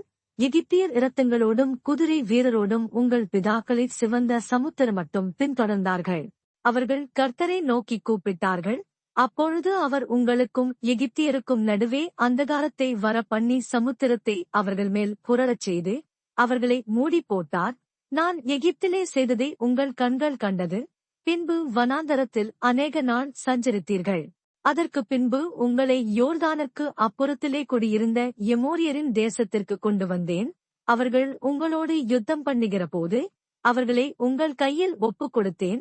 அவர்கள் தேசத்தை கட்டிக் கொண்டீர்கள். அவர்களை உங்கள் முகத்தினின்று அழித்துவிட்டேன். அப்பொழுது சிப்போரின் குமாரன் பலாக் என்னும் மோவாபியரின் ராஜா எழும்பி இஸ்ரவேலோடு யுத்தம் பண்ணி உங்களைச் சபிக்கும்படி பேயோரின் குமாரனாகிய பிலேயாமை அழைத்தனுப்பினான். பிலேயாமுக்குச் செவி கொடுக்க எனக்கு சித்தமில்லாததினாலே அவன் உங்களை ஆசீர்வதிக்கவே ஆசீர்வதித்தான். இவ்விதமாய் உங்களை அவன் கைக்கு தப்புவித்தேன். பின்பு யோர்தானை கடந்து எரிகோவிற்கு வந்தீர்கள். எரிகோவின் குடிகளும் எமோரியரும் பெரிசியரும் கானானியரும் ஏத்தியரும் கிர்காசியரும் ஏவியரும் எபூசியரும் உங்களுக்கு எதிராக யுத்தம் பண்ணினார்கள். ஆனாலும் அவர்களை நான் உங்கள் கையிலே ஒப்புக் கொடுத்தேன். எமோரியரின் 2 ராஜாக்களையும் உங்கள் பட்டயத்தாலும் உங்கள் வில்லாலும் நீங்கள் துரத்தவில்லை. நான் உங்களுக்கு முன்பாக குளவிகளை அனுப்பினேன். அவைகள் அவர்களை உங்கள் முன்னின்று துரத்திவிட்டது. அப்படியே நீங்கள் பண்படுத்தாத தேசத்தையும் நீங்கள் கட்டாத பட்டணங்களையும் உங்களுக்கு கொடுத்தேன். அவைகளில் குடியிருக்கிறீர்கள். நீங்கள் நடாத திராட்சைத் தோட்டங்களின் பலனையும் ஒலிவத் தோப்புகளின் பலனையும் புசிக்கிறீர்கள் என்றார். ஆகையால் நீங்கள் கர்த்தருக்கு பயந்து அவரை உத்தமமும் உண்மையுமாய்ச் சேவித்து, உங்கள் பிதாக்கள் நதிக்கு அப்புறத்திலும் எகிப்திலும் சேவித்த தேவர்களை அகற்றிவிட்டு, கர்த்தரைச் சேவியுங்கள்.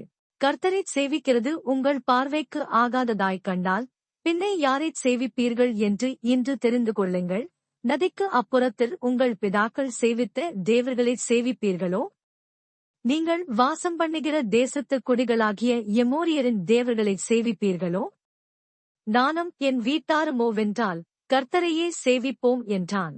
அப்பொழுது ஜனங்கள் பிரதியுத்தரமாக, வேறே தேவர்களைச் சேவிக்கும்படி கர்த்தரை விட்டு விலகுகிற காரியம் எங்களுக்கு தூரமாயிருப்பதாக. நம்மையும் நம்முடைய பிதாக்களையும் அடிமைத்தன வீடாகிய எகிப்து தேசத்திலிருந்து புறப்பட பண்ணி, நம்முடைய கண்களுக்கு முன்பாக பெரிய அடையாளங்களைச் செய்து, நாம் நடந்த எல்லா வழியிலும் நாம் கடந்து வந்த எல்லா ஜனங்களுக்குள்ளும் நம்மை காப்பாற்றினவர் நம்முடைய தேவனாகிய கர்த்தர்தாமே. தேசத்திலே குடியிருந்த எமோரியர் முதலான சகல ஜனங்களையும் கர்த்தர் நமக்கு முன்பாக துரத்தினாரே. ஆகையால் நாங்களும் கர்த்தரைச் சேவிப்போம், அவரே நம்முடைய தேவன் என்றார்கள். யோசுவா ஜனங்களை நோக்கி, நீங்கள் கர்த்தரைச் சேவிக்க மாட்டீர்கள். அவர் பரிசுத்தமுள்ள தேவன், அவர் எரிச்சலுள்ள தேவன். உங்கள் மீறுதலையும் உங்கள் பாவங்களையும் மன்னியார். கர்த்தர் உங்களுக்கு நன்மை செய்திருக்க, நீங்கள் கர்த்தரை விட்டு அந்நிய தேவர்களைச் சேவித்தால், அவர் திரும்பி உங்களுக்கு தீமை செய்து உங்களை நிர்மூலமாக்குவார் என்றான். ஜனங்கள் யோசுவாவை நோக்கி, அப்படியல்ல, நாங்கள் கர்த்தரையே சேவிப்போம் என்றார்கள். அப்பொழுது யோசுவா ஜனங்களை நோக்கி, கர்த்தரைச் சேவிக்கும்படி நீங்கள் அவரைத் தெரிந்து கொண்டதற்கு நீங்களே உங்களுக்குச் சாட்சிகள் என்றான். அதற்கு அவர்கள், நாங்களே சாட்சிகள் என்றார்கள். அப்பொழுது அவன், அப்படியானால் இப்பொழுதும் உங்கள் நடுவே இருக்கிற அந்நிய தேவர்களை அகற்றிவிட்டு, உங்கள் இருதயத்தை இஸ்ரவேலின் தேவனாகிய கர்த்தருக்கு நேராகத் திருப்புங்கள் என்றான். அப்பொழுது ஜனங்கள் யோசுவாவை நோக்கி, நம்முடைய தேவனாகிய கர்த்தரையே சேவித்து, அவர் சத்தத்திற்கே கீழ்ப்படிவோம் என்றார்கள். அந்தப்படி யோசுவா அந்நாளில் சீகேமிலே ஜனங்களோடே உடன்படிக்கை பண்ணி, அவர்களுக்கு அதை பிரமாணமும் நியாயமுமாக ஏற்படுத்தினான்.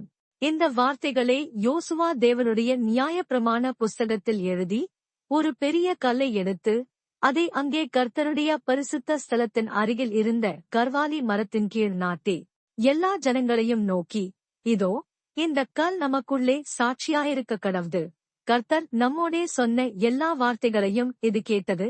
நீங்கள் உங்கள் தேவனுக்கு விரோதமாக பொய் சொல்லாதபடிக்கு இது உங்களுக்கு சாட்சியாயிருக்க கடவுது என்று சொல்லி, யோசுவா ஜனங்களை அவரவர் சுதந்திரத்திற்கு அனுப்பிவிட்டான். இந்த காரியங்கள் நடந்த பின்பு, நூனின் குமாரனாகிய யோசுவா என்னும் கர்த்தருடைய ஊழியக்காரன் 110 வயதுள்ளவனாய் மரணமடைந்தான். அவனை எப்ராயிமின் மலைத்தேசத்திலுள்ள காயாஸ் மலைக்கு வடக்கே இருக்கிற திம்னாத் சேரா என்னும் அவனுடைய சுதந்திரத்தின் எல்லைக்குள்ளே அடக்கம் பண்ணினார்கள். யோசுவா உயிரோடிருந்த சகல நாட்களிலும் கர்த்தர் இஸ்ரவேலுக்குச் செய்த அவருடைய கிரியைகள் யாவையும் அறிந்து, யோசுவாவுக்குப் பின்பு வெகுநாள் உயிரோடிருந்த மூப்பருடைய சகல நாட்களிலும் இஸ்ரவேலர் கர்த்தரைச் சேவித்தார்கள். இஸ்ரவேல் புத்திரர் எகிப்திலே இருந்து கொண்டு வந்த யோசேப்பின் எலும்புகளை அவர்கள் சீகேமிலே யாக்கோபு சீகேமின் தகப்பனாகிய எமோரியருடைய புத்திரரின் கையில் 100 வெள்ளிக்காசுக்குக் கொண்ட நிலத்தின் பங்கிலே அடக்கம் பண்ணினார்கள். அந்த நிலம் யோசேப்பின் புத்திரருக்கு சுதந்திரமாயிற்று. ஆரோனின் குமாரனாகிய எலெயாசாரும் மரணமடைந்தான். அவன் குமாரனாகிய பினெகாசுக்கு எப்ராயிமின் மலை தேசத்திலே கொடுக்கப்பட்ட மேட்டிலே அவனை அடக்கம் பண்ணினார்கள்.